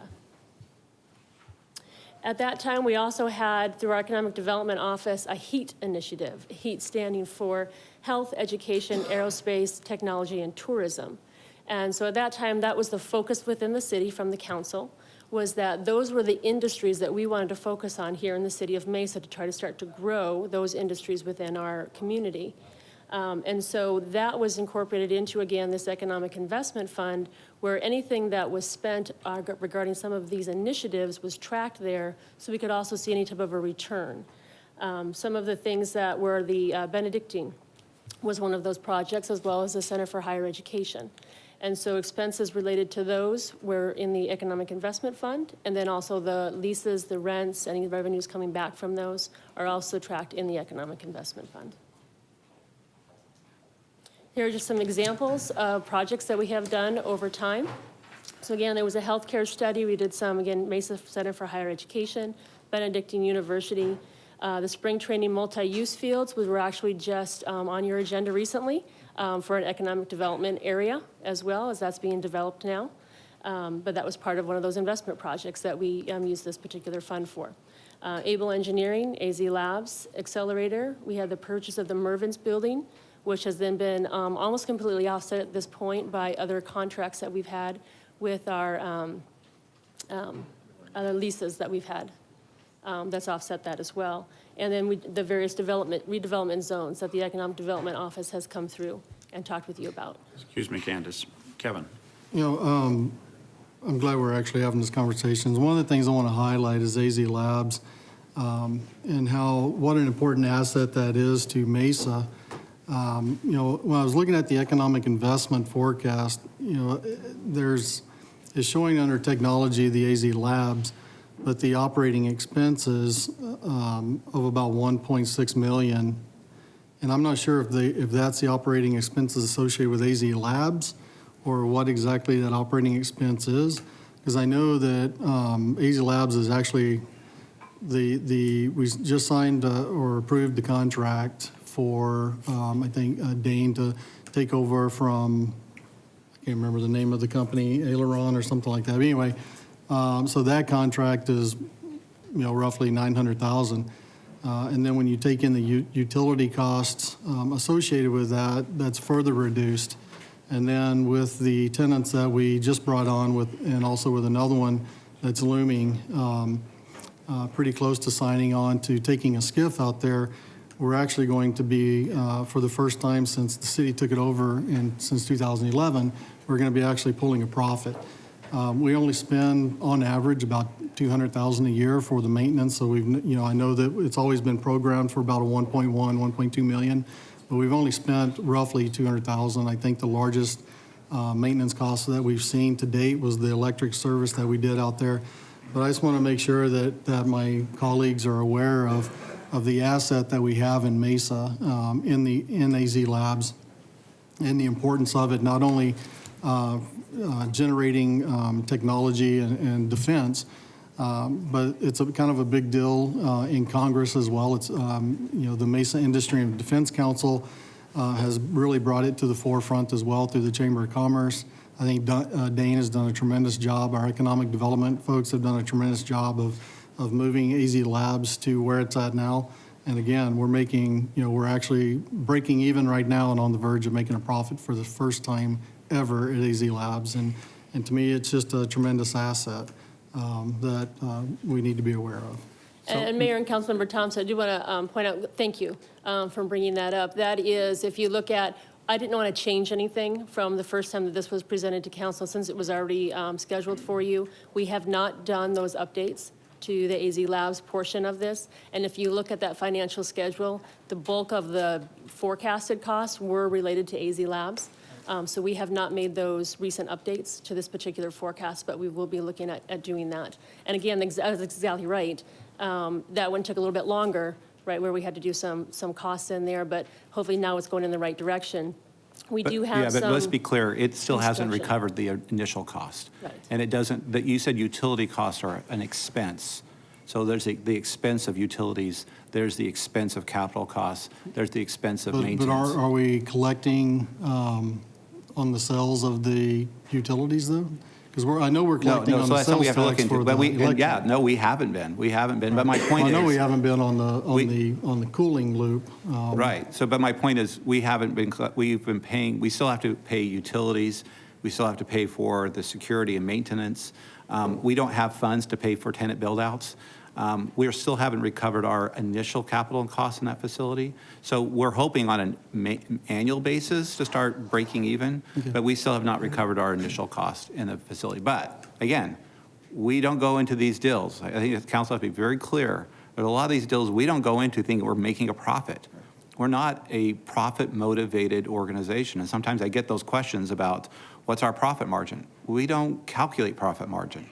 We look at this and other factors, including job creation, the value of having that asset, maintaining it in the community was significant. We were the only entity that could reserve that and hold that in our community. So, but AZ Labs is on its way, it's improving. But if you go look at the deferred maintenance cost that is ahead of us, and if we were to schedule that out, it's going to be a ways before we get to a point where we can say this is a profitable enterprise. But it certainly is doing better than it has been in the past. So I will give kudos to that. And I know this is very dear to economic development, but at the end of the day, when you do the accounting of it, of the full accounting cost, from an investment standpoint, if you were looking at it from an investor standpoint, we're still looking for a return on investment. But we've got jobs out there and opportunities to have some valuable contracts. And I think that's a good thing. So Ken, it's just for context, the Economic Investment Fund is the same, if we proceed with the ASU deal, this is the fund that this would be financed through, correct? Correct. This would be the fund this would be the mechanism that we would show all of the expenses as well as all of the contributions coming in from the But let's be enterprise. clear. We created this fund because this was in the first time we started doing economic investment programs, right? We've invested millions of dollars at ASU Polytechnic before we had an economic investment fund. We spent millions of dollars on street improvements, water, sewer improvements. We've spent millions of dollars in building out investments to bring Apple to Mesa. And so we didn't have, at that time, back in those days, we didn't have this economic investment fund. It was being done in a variety of different funds and different programs throughout the city. We created this when we had, the council was very intent on creating this HEAT initiative, and they wanted to show us making some concerted efforts to fund projects, whether it was tourism, whatever, and really became a place to be very transparent about how we were doing it. I want to be hesitate. For some of these, this is the funding, where its funding takes place initially, but some of these are paid for by lease payments. So it's not just because it's in the enterprise fund, it's a place to track it. But some of these actually have dollars they're collecting from revenues and leases. The fact that we have ASU here is just because that's the pattern. That's how we've tracked things in the past. It's been the pattern that councils have agreed to when we say Ben U, frankly, Ben U and Mesa Center for Higher Education are almost one and the same today because Ben U controls, I think, 70% or more of that facility. So those were dollars that came literally only from the utilities. It was because of a savings and some refinancing that we were able to find some cash. We didn't have to debt finance it and take cash. So instead of returning it back into the utilities, we invested it into the buildings, Ben U and Mesa Center for Higher Education. We have not tried to recover the cost of those facilities. It's only the cost of the improvements that we've put in here. So by putting ASU in here, and one of the reasons we wanted to show you the presentation that previously is to say, there may be, at the end of the day, ASU will be funded through an excise tax bonds. All right, those aren't utility bonds. It's excise tax. That's where it will be, that'll be the mechanism by which we will issue the debt, will be excise tax bonds. If we do nothing else, ultimately it would be paid for by sales tax. But what we wanted to do is we put it into the enterprise fund, and today, all you see is the expense hitting the enterprise fund. And when we put it into the enterprise fund, at the time we did it, we looked at the forecast for the enterprise fund, determined that no utility rates would be needed, increases would be needed as we looked at the fund at that time, based on the performance of savings and debt, and as well as the increase in utility revenues. So we were able to put it in this economic investment fund, and we set it at $6 million. Everyone keeps saying $6 million is going to ASU. That's not accurate. It's not accurate. We've said that over and over and over again. We are hoping that we look at the possibility of maybe that initial building could be $65 million. I don't need $6 million a year for 20 years to pay for that for $65 million. There's more money in there because we want to look at the innovation studio, and we need to look at the infrastructure around it. So this investment enterprise, or this economic investment fund, is just a place to show, so we can be very transparent. Because otherwise, I could go fund a little more on the general fund, I could go fund a little bit over on the streets fund, I could go fund a little bit over on the utility fund, and it would be in 3 or 4 different places.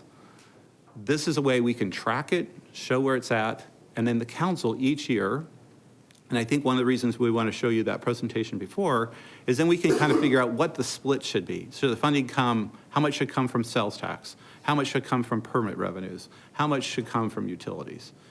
But we can make that every year, annually we make the decision. Because when we sell the bonds, the pledge is going to be to the sales tax, not to the enterprise fund, to the sales tax. We've got it in here, certainly it is hitting the enterprise fund fully in our forecast, but that doesn't have to be the way it is. We believe it can absorb that cost. It's a $400 million fund. $6 million. When we put it in to the forecast a year ago, or 6 months ago, and we ran it through the system, because of savings and increased revenues, it did not impact the rates that we had forecasted. As a matter of fact, the council is reducing the rates. So I think we just want to be very careful. This investment fund was a policy driven by the council of how we can get these projects done. Sometimes the enterprise fund serves as kind of the initial investor, and then the leases pay it back. Sometimes we do these projects that have very little impact on utilities, but tremendous impact on property tax values and sales tax. But because we don't have a primary property tax, we've always kind of said the enterprise fund plays that role. So there's a lot of different things going on in this fund, and so it's hard to kind of, I guess, my point is it's very hard to say it's just like this. It's really just a way to be, I think Candace said at the beginning, it's a transparency way for us to show here's the projects, how we fund them is not dictated only by this. We can certainly look at different options. I have a question on that. Sorry. Yes.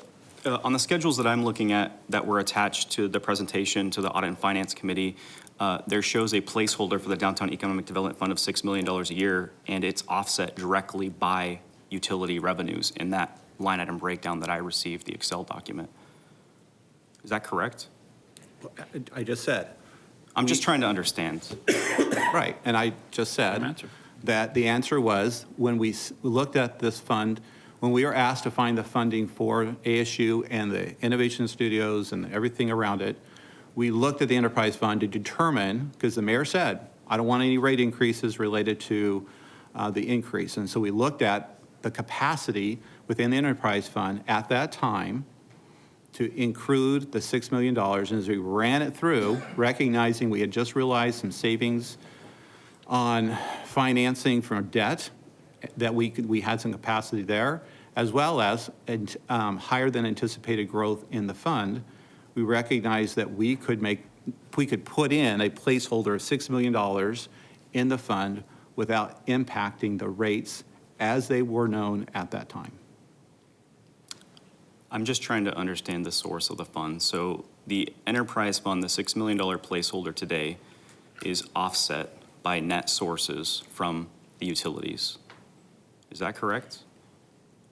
As I said, Well, if it's not, then tell me where the 6 million is coming from. Like, I'm right trying now, to yes, I understand. said it was, and I said council has the prerogative every year to make a decision about whether it should fully be funded out of the enterprise fund, or should it be funded also in combination with the sales tax or permitting fees. And that's one of the reasons we showed the first presentation, is to show you there is an opportunity to reduce that and say, you know, maybe some of this should really be coming from sales tax and permit fees, because they're also going to benefit from this project. But what we're moving forward with today assumes that it's For coming 1 from year. the- For the first For the year. 1 year, we're assuming that the utilities, excuse me, are funding the $6 million placeholder. We believe that the revenues in the enterprise fund are sufficient to cover the out of $400 million, that $6 million in this first year will not impact the rates. And yes, that in the first year, that is our recommendation. So we lowered the rates in this first year, and then as I look at the projection, we have to project this out on a 5-year basis. All we did by lowering rates this year was shift the increase of rates on years 2 through 5, which it's still estimated that we're paying $6 million a year from the utility revenues. If you look at the rates that we had forecasted at the beginning of the year, we haven't changed those. I'm not, Going up. fair? So, Correct. no, we didn't increase the rates. But the rates are projected to increase in years 2 through 5 in order to sustain an 8% reserve fund balance in the enterprise fund. Correct. Mayor and Councilmember Whitaker, the rates that the initial staff recommendation to the Audit, Finance, and Enterprise Committee was the exact same recommendation that was made last year regarding the 18-19 rates and the rates in all of the future With years. this, with the With the $6 downtown million. investment. So there was placeholder. no impact on the projected rates. For the next 20 years? Well, we only For do the it, we only do it for 5 forecast years. Well, the ASU bond is 20 years, right? So have we forecasted the entire life cycle of the ASU bond? Mayor and Councilmember Whitaker, we have the forecast period that goes through 22-23. We pick that period because that is a period through the economic correction that we are currently forecasting.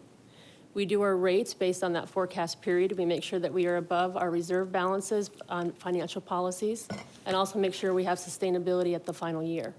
Those are the assumptions that we do when we do our forecasting. We also are very conservative in our forecasting, so we have put a $6 million placeholder at this point for downtown investment. We have not included any of those numbers that you saw on Jeff McVeigh's slide.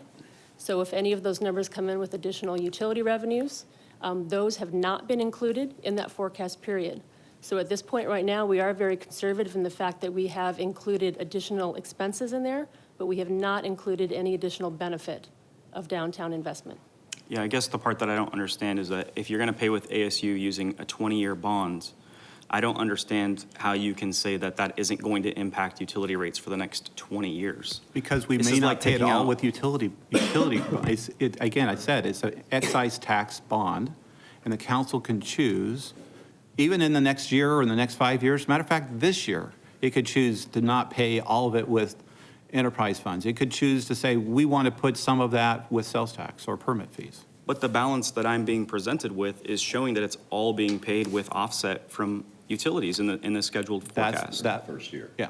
No, for the entire forecast. Okay, and again, that's what I said. That's why we had the presentation before, so that council could look and say, well, maybe our policy should be, not all of it should be absorbed in the enterprise fund. Let's look at the option of including sales tax or permit fees or other fees to pay for it. But I would say we don't have, we just voted earlier this week to increase the sales tax from 1.75% to 2%. So it's not, I would assume we don't just have leftover money laying around in the general fund to support this. So I guess I'm just trying to understand, if the $6 million isn't coming from the utilities, which all of the presentations that have been given to me show it coming from the utilities and offset by the utilities, then where's the presentation that shows me where the $6 million a year is coming from? Mayor and Councilmember Whitaker, the presentations that you're seeing are showing that we are saying that there is capacity within the enterprise fund to not change any of the utility rate assumptions from last year, where there was no placeholder for downtown investment. There is capacity within the fund over the next few years through 22-23 at this point in time to absorb downtown investment money without changing any of the forecasts for rate increases.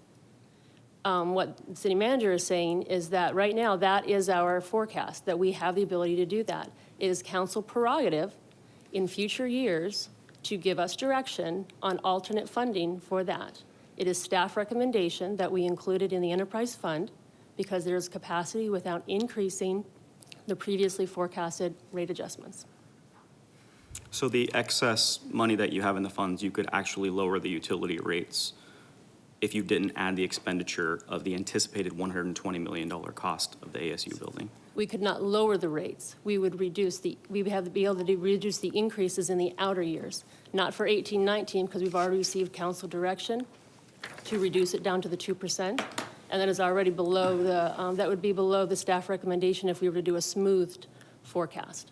Just to keep us moving forward, we're now discussing the utility rate issue, which is the next item on our agenda. So let's wrap up this presentation just so we can stay in order. Francisco? My question is on utility rates, but so I'll just wait until the utility rates discussion because it's just clarifying on that these are forecasts, right? And it's under the discretion, like you're saying, Candace, that council has the discretion to lower, keep the same, or increase utility rates every year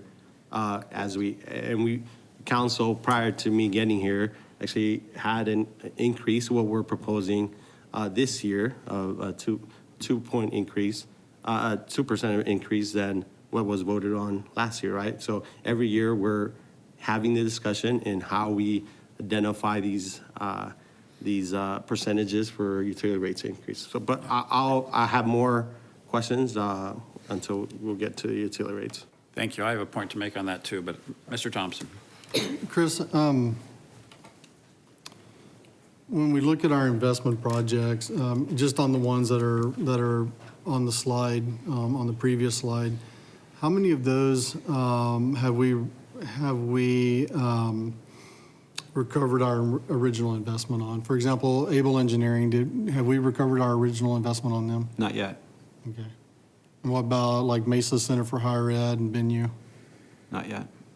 Any of them? I think I just heard that the Mervyn's leases. Oh, I mean, well, Almost. I'm sorry, other than Mervyn's. Yeah. Other than Mervyn's. We don't want to talk about Mervyn's?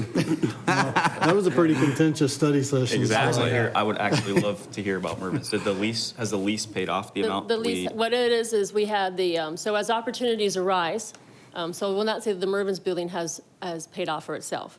It's that as opportunities arise, we've been able to find other funding sources that we're able to. So the Economic Investment Fund, in essence, fronted the amount of money for the Mervyn's purchase at the time that we had the opportunity to do that.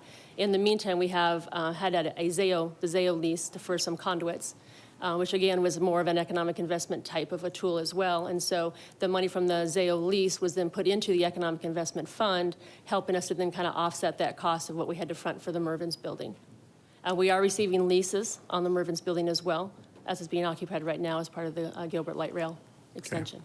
Again, I wasn't here on council at that point. So have the leases cumulatively collected over time actually pay off the principal that was put into purchasing the Mervyn's building? Well, No. as she just said, there's both a contribution that came from a fiber optic that we got. We received how much? I don't remember, $1 million. We received dollars don't from that, remember that. as well as the leases that we're getting from the contractor on light rail. And are we saying that that's come close to the initial? It's coming very close, right? As we've we go, almost as we go through the end, recovered. as we go through the end of the term of the lease, as Gilbert Light Rail starts to kind of finish up, and they'll kind of end that lease, we will be very close. So what we did is we knew the ZAO lease was coming. We knew, staff side, we knew that that was coming forward, but was not available at the time that the Mervyn's opportunity arose. And so it was more of a timing issue. So we actually had the purchase in 1 year, and then the following year, we actually received the lease revenue. So we were able to apply that lease revenue back into this fund.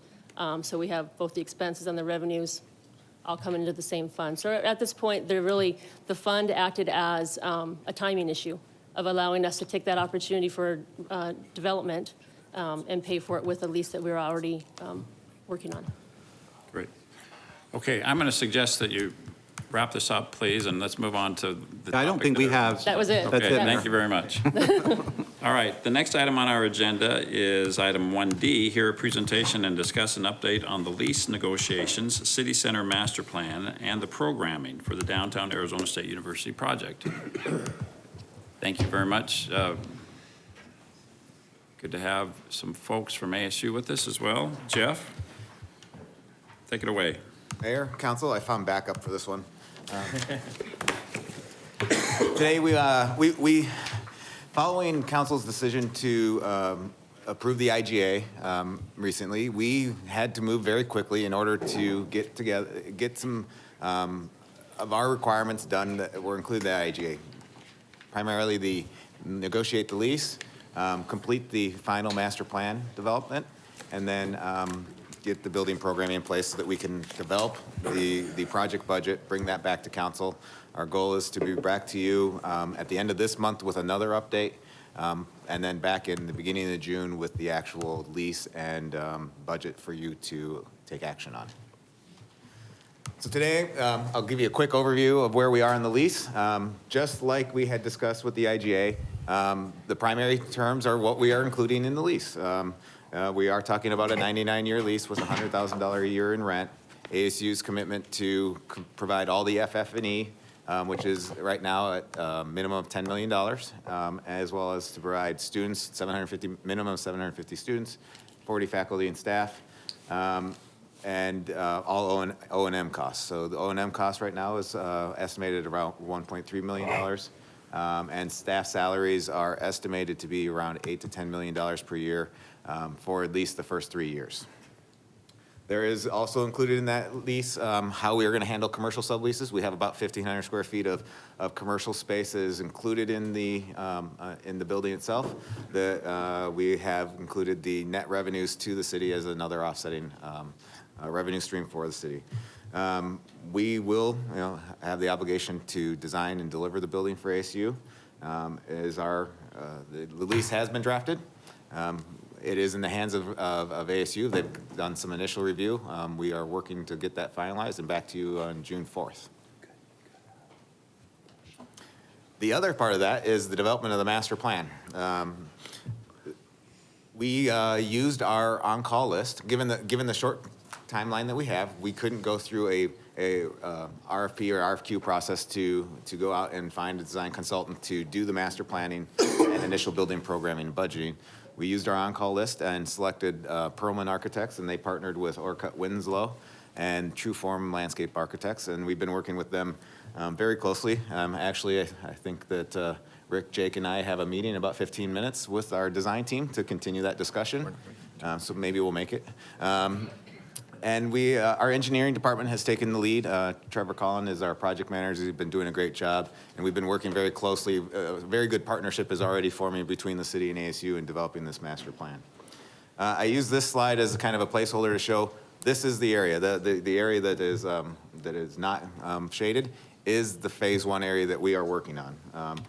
And currently, this is where we stand on the master plan development for the phase 1. That includes the development of an approximately 2-acre city center park, as well as the ASU building, which is currently around, I believe, 115,000 square feet in size. And we have another design consultant that's working on a parallel path for the development of the innovation, or the programming of the innovation studios, that we'll hopefully have an update for you on with our next update on this process. So this shows the phase 1 master plan. Our consultants are also having to look at the overall master plan, because we think long-term that there's going to be additional development on the site, ASU development, as well as the potential for private development. So this is the overall master plan. This is very consistent with the city center master plan through the design competition that we had done so many years ago. So this is just a refinement and continued detailing of our master plan, so we know how buildings' footprints can fit in, and everything is going to have a nice relationship to each other. This is highlighting, trying to give a better reference of the size and scale of the building in relationship to the site itself. So the area in orange is the building footprint, and the area with the outline shows overhangs of the building. This is giving a sense of the scale of the building in relationship to other buildings on the site. Right now, we are looking at a 5-story building. And this is intentionally building blockish because this current effort is not to actually design the building, the final architecture. This is an effort to do building programming so that we can come up with a budget that is sound and reasonable for us to move forward with. Once that budget's set and we have council's approval, then we will hire our final design team to actually complete the final building architecture. I included these two slides, or these two sheets, not to make you squint and see whether you can read them, but more to let you know the level of detail in which that we're having to work. These are 2 of the 3 pages of building programming needs that Jake, I'm sorry I didn't introduce my partners, Jake Pinholster and Rick Naimark with ASU. Jake is with the Herberger Institute, and he's really kind of leading the program development side of this. These are all relationships to space needs for each of the different programmings. And at this point, that means it's a good time for me to hand off and let Jake talk about how the academic programming, about the academic programming and how that is helping to drive the actual design or the building programming. Thanks, Jeff. Mayor, Council, thank you for having me here today. Like Jeff said, my name is Jake Pinholster. I'm an Associate Dean for Policy and Initiatives in the Herberger Institute for Design and the Arts, and kind of the academic and public programs lead on this project, which we're referring to internally, at least now, as the ASU Creative Futures Laboratory. And I want to express that though that this project will house some curricular programs, both existing and new, that meet ASU needs for service to its students, it's really been designed from scratch from the start all the way back to our original conversations in 2016 and then up through our November design charrette, which we recruited members of industry and other universities, including some of the ones that the members of the council toured, to help us guide us in the development of a program here that will not only serve curricular needs and be thoroughly filled to the brim with film students until 3 a.m. And gaming students for days at a time, but also to serve as both a centerpiece and a partner to the Digital Innovation District. The intersection of technologies right now that occupies and overlaps the industries of film and media, gaming, experience design, architecture, 3D prototyping and fabrication, even technology entrepreneurship and development are very similar in terms of the use of 3D modeling, scanning, prototyping, and fabrication, in addition to motion capture, the need for just big, wide, empty boxes in which people make things, and then flexible studios in which multiple disciplines and people can work together. So the academic programs for this building do include film, and they do include gaming, and they do include design, but they also include a program that we're referring to, as I said, as Creative Futures, which will bring students and faculty from across ASU together to look at new futures and to solve big problems. So we want this to be a place where everything from nonprofits and community groups and the city of Mesa itself to Boeing and Uber and Apple can come and engage the best minds at the most innovative university in the country in looking at what the future of transportation might look like, what the future of the collaborative workspace that might look like, what the future of just the block that it surrounds it might look like. This is in line to some degree with some of the things that are already going on here that the MAC and other entities already produce, like the Main Street Prototyping Festival. We want to like to take that to the next level, be able to engage the members and residents of both the community and the Digital Innovation District, and help plan, make new big ideas, technologies, plan new communities and new futures. And to tie this, what Jeff asked me to do, to actually tie this to the building, you'll see as through the space, it's largely, there's not a lot of space in here that is very, very, very purpose specific. There are a few dedicated film studios and a few dedicated recording and motion capture spaces. This is purely because those spaces need things like acoustic isolation, power supply, and data supply that exceed those of normal spaces. A good portion of the building is flexible space devoted to classroom use. To respond to Councilman Thompson's comments earlier about the comprehensive curriculum, Actually, we expect that students in these programs that are here will spend more hours of their day here than they might in any other space, because these are intensive upper division and graduate programs. You think they'll actually find they'll spend more time in this building and its environs than they might spend if it was a part of a general studies core curriculum. I know my film students right now in the lease space that we currently occupy can spend upwards of 14 to 18 hours a day in that space, and they are likely to live closer to it due to that. But a lot of this is also dedicated to project and venture spaces where we can actually invite potential members of the potential residents in the Digital Innovation District to come into the building to sponsor labs, to be able to actually incubate new ventures, technology companies. We've actually had a lot of interest already from a couple of local VR, virtual reality and technology development firms that have come out of ASU, have gone through some of our venture incubation programs, and now are resident in Tempe and Mesa, and are looking to expand and to have partnerships to make them able to do that. Thank you. So Mayor, what this ends up leading into is that the space programming needs of those things like a high bay area, that directly drives the budget of the building. And that's why we're going through these efforts now, is so that we can come back hopefully in late May with our initial budget, get your feedback, and then come back in June with the final budget and the lease for your action. It's also worth, I'm sorry, Mayor, Councilman. It's also worth noting that a lot of the building, particularly the first floor, is designed as a very public and porous space. There's exhibit, lobby display, cafe integrated into the building, and screening theaters that are critical for our film program, but can also, on evenings, weekends, serve as public movie theater screening opportunities, public event spaces, esports arenas, and so on. We've intentionally been very engaged in the process with Jeff, the architects, with Rick, on the planning out the distribution of spaces here, and clearly we have another design schematic phase to go through. But the idea here is that this is a direct resource to this residents of downtown as well. Mr. Thompson. Thank you for the presentation. My questions are probably more center-centric. Parking for employees, because we're taking out a lot of the parking. So we're going to shift parking for our employees to, I'm guessing, the parking garages, either at Pepper or further to the east. Well, Mr. Graham, we've talked to Mr. Graham about using his 1,200 space parking garage or the surface parking that he has. So will we have shuttles during the summers, and then we do now. inclement? We even do now going to the Pepper Street parking garage, so I can see that could be And a then possibility. parking for, or will we have on-street parking for folks that are coming in to do permits or coming in to do? Yeah, so this doesn't affect really that side of it. This is, matter of fact, most of the parking you see here that we're taking, you see a lot of city vehicles, fleet vehicles. So there are some employees there, but so we'll have to, but we think there's plenty of other opportunities, but a little bit farther away.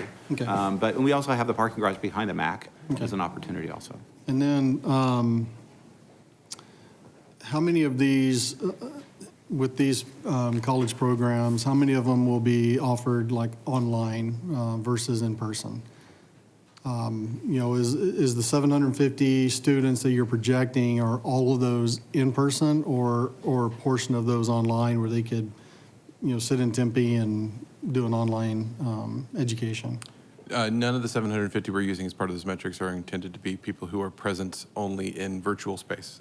They are people actively using these studios and these laboratories to make things, to be present physically in the building. Awesome. Usually for very intensive periods of time. And I know that you guys are working with Boeing and on some different educational things and educational attainment and so forth. I met with Congresswoman McSally, in fact, with our Mesa Industry and Defense Council probably about a month ago. And we were talking about ASU downtown and some of the different universities, whether it's MCC or BNU. And her concern was more focused on how do we get people that are unemployed employed. And, with the Mesa Industry and Defense Council sitting there, we were throwing out ideas. And I know the governor of Nevada does a really good job of has done a very good job of putting together the academia with the business community and identifying those needs. And whether it's through actual degreed programs or through certifications that employers, so they're filling that void that employers need. And so I would hope that, as we progress with the discussion of the programs, that we also look at how do we take those folks in our community that are unemployed and get them the skill sets that will benefit them as well as our industries, whether it's orbital ATK, whether it's MD helicopters, Boeing.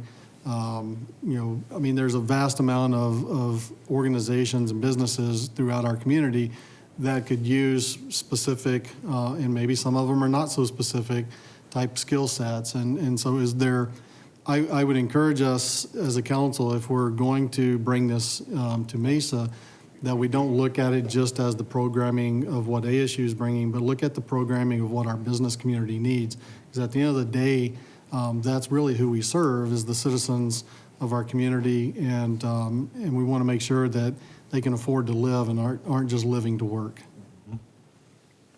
Mr. Luna. Thank you so much. I've had the opportunities to speak with Boeing. They're in my district. We talked about them, the opportunity of developing some training modules and videos. My background's in television. I worked in television almost 4 years, so I appreciate. So I'm curious to know the type of equipment are you going to have there? Are you going to have REs or red cameras? Or are you going to be editing on Avid or on Final Cut Pro? And believe me, they're going to be there all day because I've edited. And when you're editing in production, you're going to be there for a long time until you get your job done. So. Yeah, our problem will, thank you, Mayor, Councilmember Luna. Our problem won't be whether they're there enough, it'll be whether we can kick them out in order to clean the building. Exactly.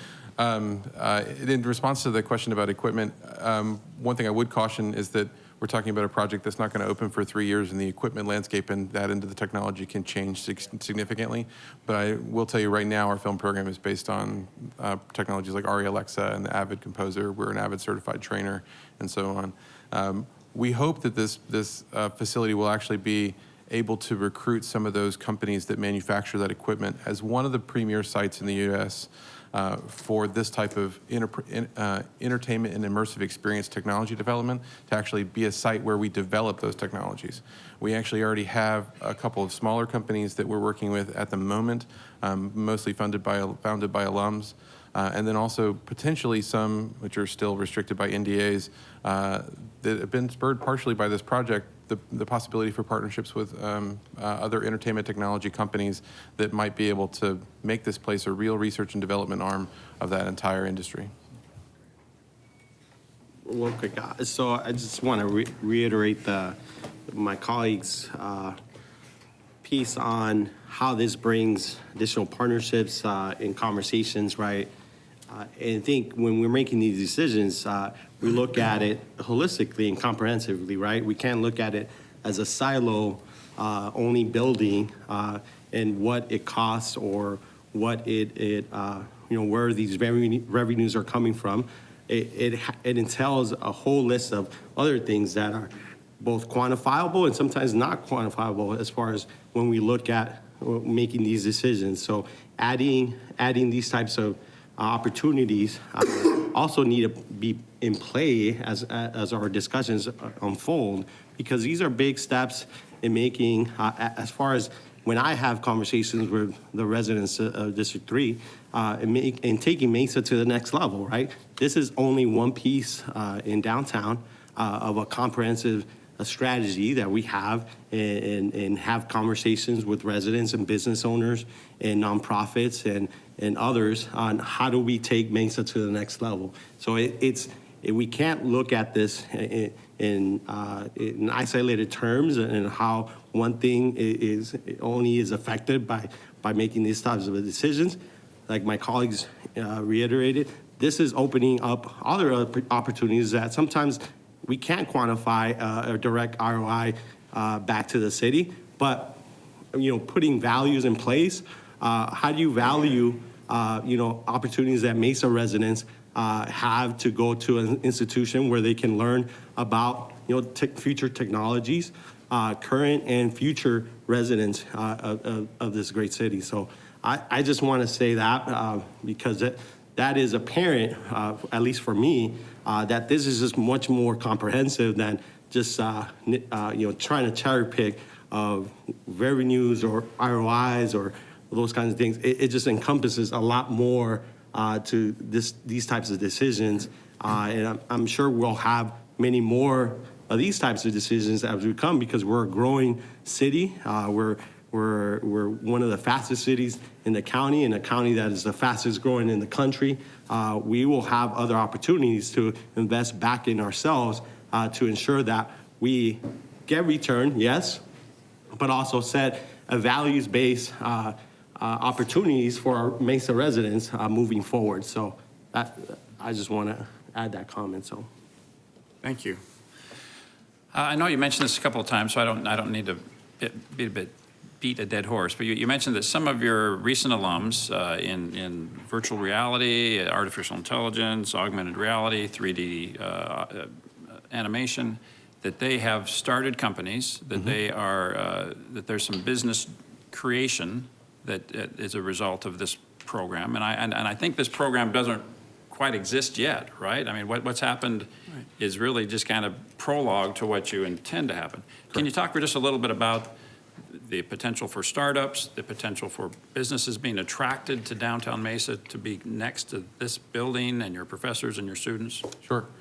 Mayor, thank you. I can talk very specifically. We've had a number of alumni of the Herberger Institute who have gone on and actually in many cases double majors with engineering or in some of our programs like the Art School of Arts and Engineering, which is jointly a joint effort, the Fulton Schools of Engineering and the Herberger Institute, who've gone on to start local businesses. The one I can talk about very specifically, and he would love that I'm doing it because he's a Mesa resident, is a company called Baltu Studios, which is founded by a gentleman named Peter Costa. He currently is living in, he lives right here. Currently the Baltu is housed in Tempe. He wants to move to Mesa. He sees this as an opportunity. I can provide an update, Jake. He actually moved to Mesa about 2 weeks ago. Oh yeah, there you go. I didn't realize he had already moved. There you go. He moves fast. Peter and Baltu are specialized in virtual reality and immersive sound installations. They do work in creating experiences and technologies that distribute on the web and distribute through proprietary technologies. And he's just the first of many that I think will be drawn to this. We have, I think, really good relationships with HeatSync Labs here in Mesa. We have excellent relationships with a number of, we're helping to develop some maker spaces in downtown Phoenix right now that will also start to generate technology ventures. So there's and then with the participation of our entrepreneurship and innovation programs in the innovation studios under leadership of Jimmy Choi, there's a lot of existing infrastructure to help nurture ventures that come from both the university and the community. And those will mostly be focused on technology and entertainment and the intersection thereof. I think the other piece that was really in play here is the need we're seeing across the board in industry these days for concepts like vertically integrated marketing and brand identity development, which rely on the ability to design for a single person or a firm of people to design everything from the corporate lobby and the media installations that go in it, to the website, to the mobile app, to the latest print collateral, to the nature of the product itself. So I think the resources in this building are ideally designed to offer that. And I think we'll hopefully see in the building, in the venture incubation and project spaces that we've built into the program, is companies that want to either young ventures that will be resident in the building fully, or that are larger companies that are willing to take a speculative risk in developing blue sky technologies or experimenting with the way they do vertically integrated marketing or brand identity development by working in this environment. And we hope that also will help us bring, we're in the edge of seeing ourselves as a civilization move into what we're thinking of as the age of story or the age of experience, right? We've gone through the information age, and now it's about how much can we share. And we're to the point where we're developing universes that live online and in the movies that we actually spend as much time participating in as we do in the actual world we occupy, for good or for ill, depending on your opinions on social cohesion. And the thing I really like about this building more than anything else is that everything that's in it will be living in that age already. It's living in that next set of skills in order to tell the next type of story, to build that next universe, to translate the digital to the physical and back again. That's really the philosophical intent here, is to be on the edge of that and being able to help responsibly move it into the future. And Mayor, let me just add one thing, which is that everything that Jake said is our current thinking right now with just a little bit of dialogue, mostly within the Herberger Institute and some businesses locally. Once June moves along and we actually you all hire the designer, we're going to go through an intensive effort to completely design these programs with the engagement of school sustainability, engineering school, education school, et cetera.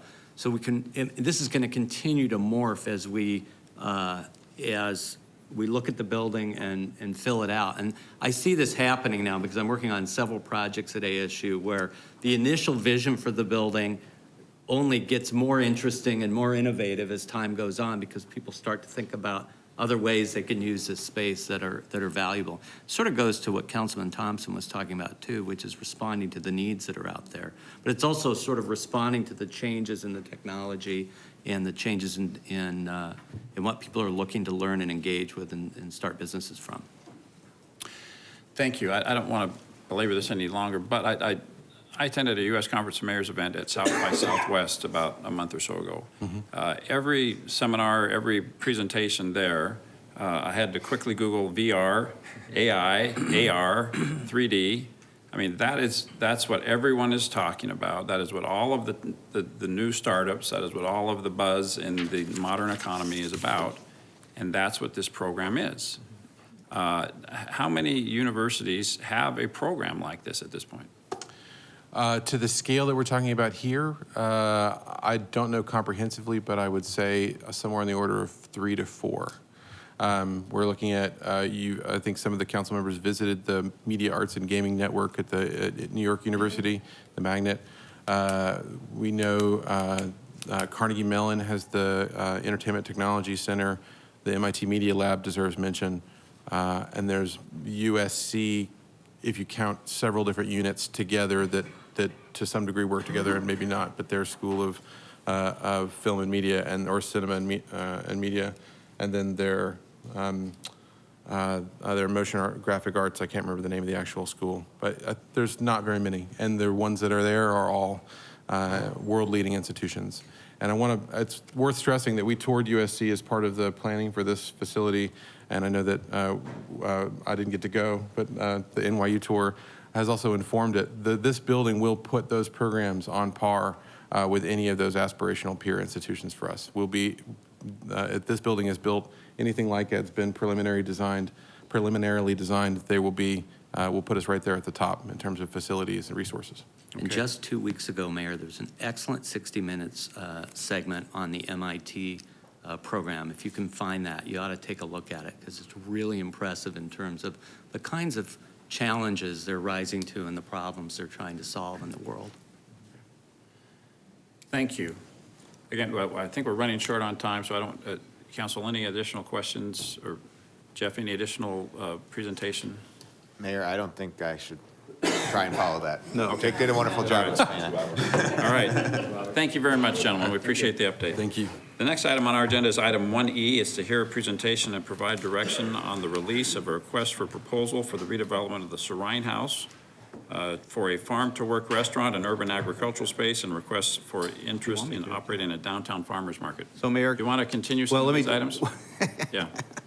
Let me just offer it. Yeah. We could, the next 2 items, certainly we could reschedule Yeah. if that's for the preference of the council, and then to just go finish off this agenda, and that way you'll have time to get to your special council meeting if that's your preference. Okay. What we'll do is we'll include both of these I mean, you have them, but we'll make them available to you, and then really 1E was just going out and doing an RFP, but we can, if council wants us to actually give the presentation before we do that, or we could bring it back when we have the RFP, or we could just reschedule, whatever your preference is. My question would be is, does anybody have any issues with item 1E?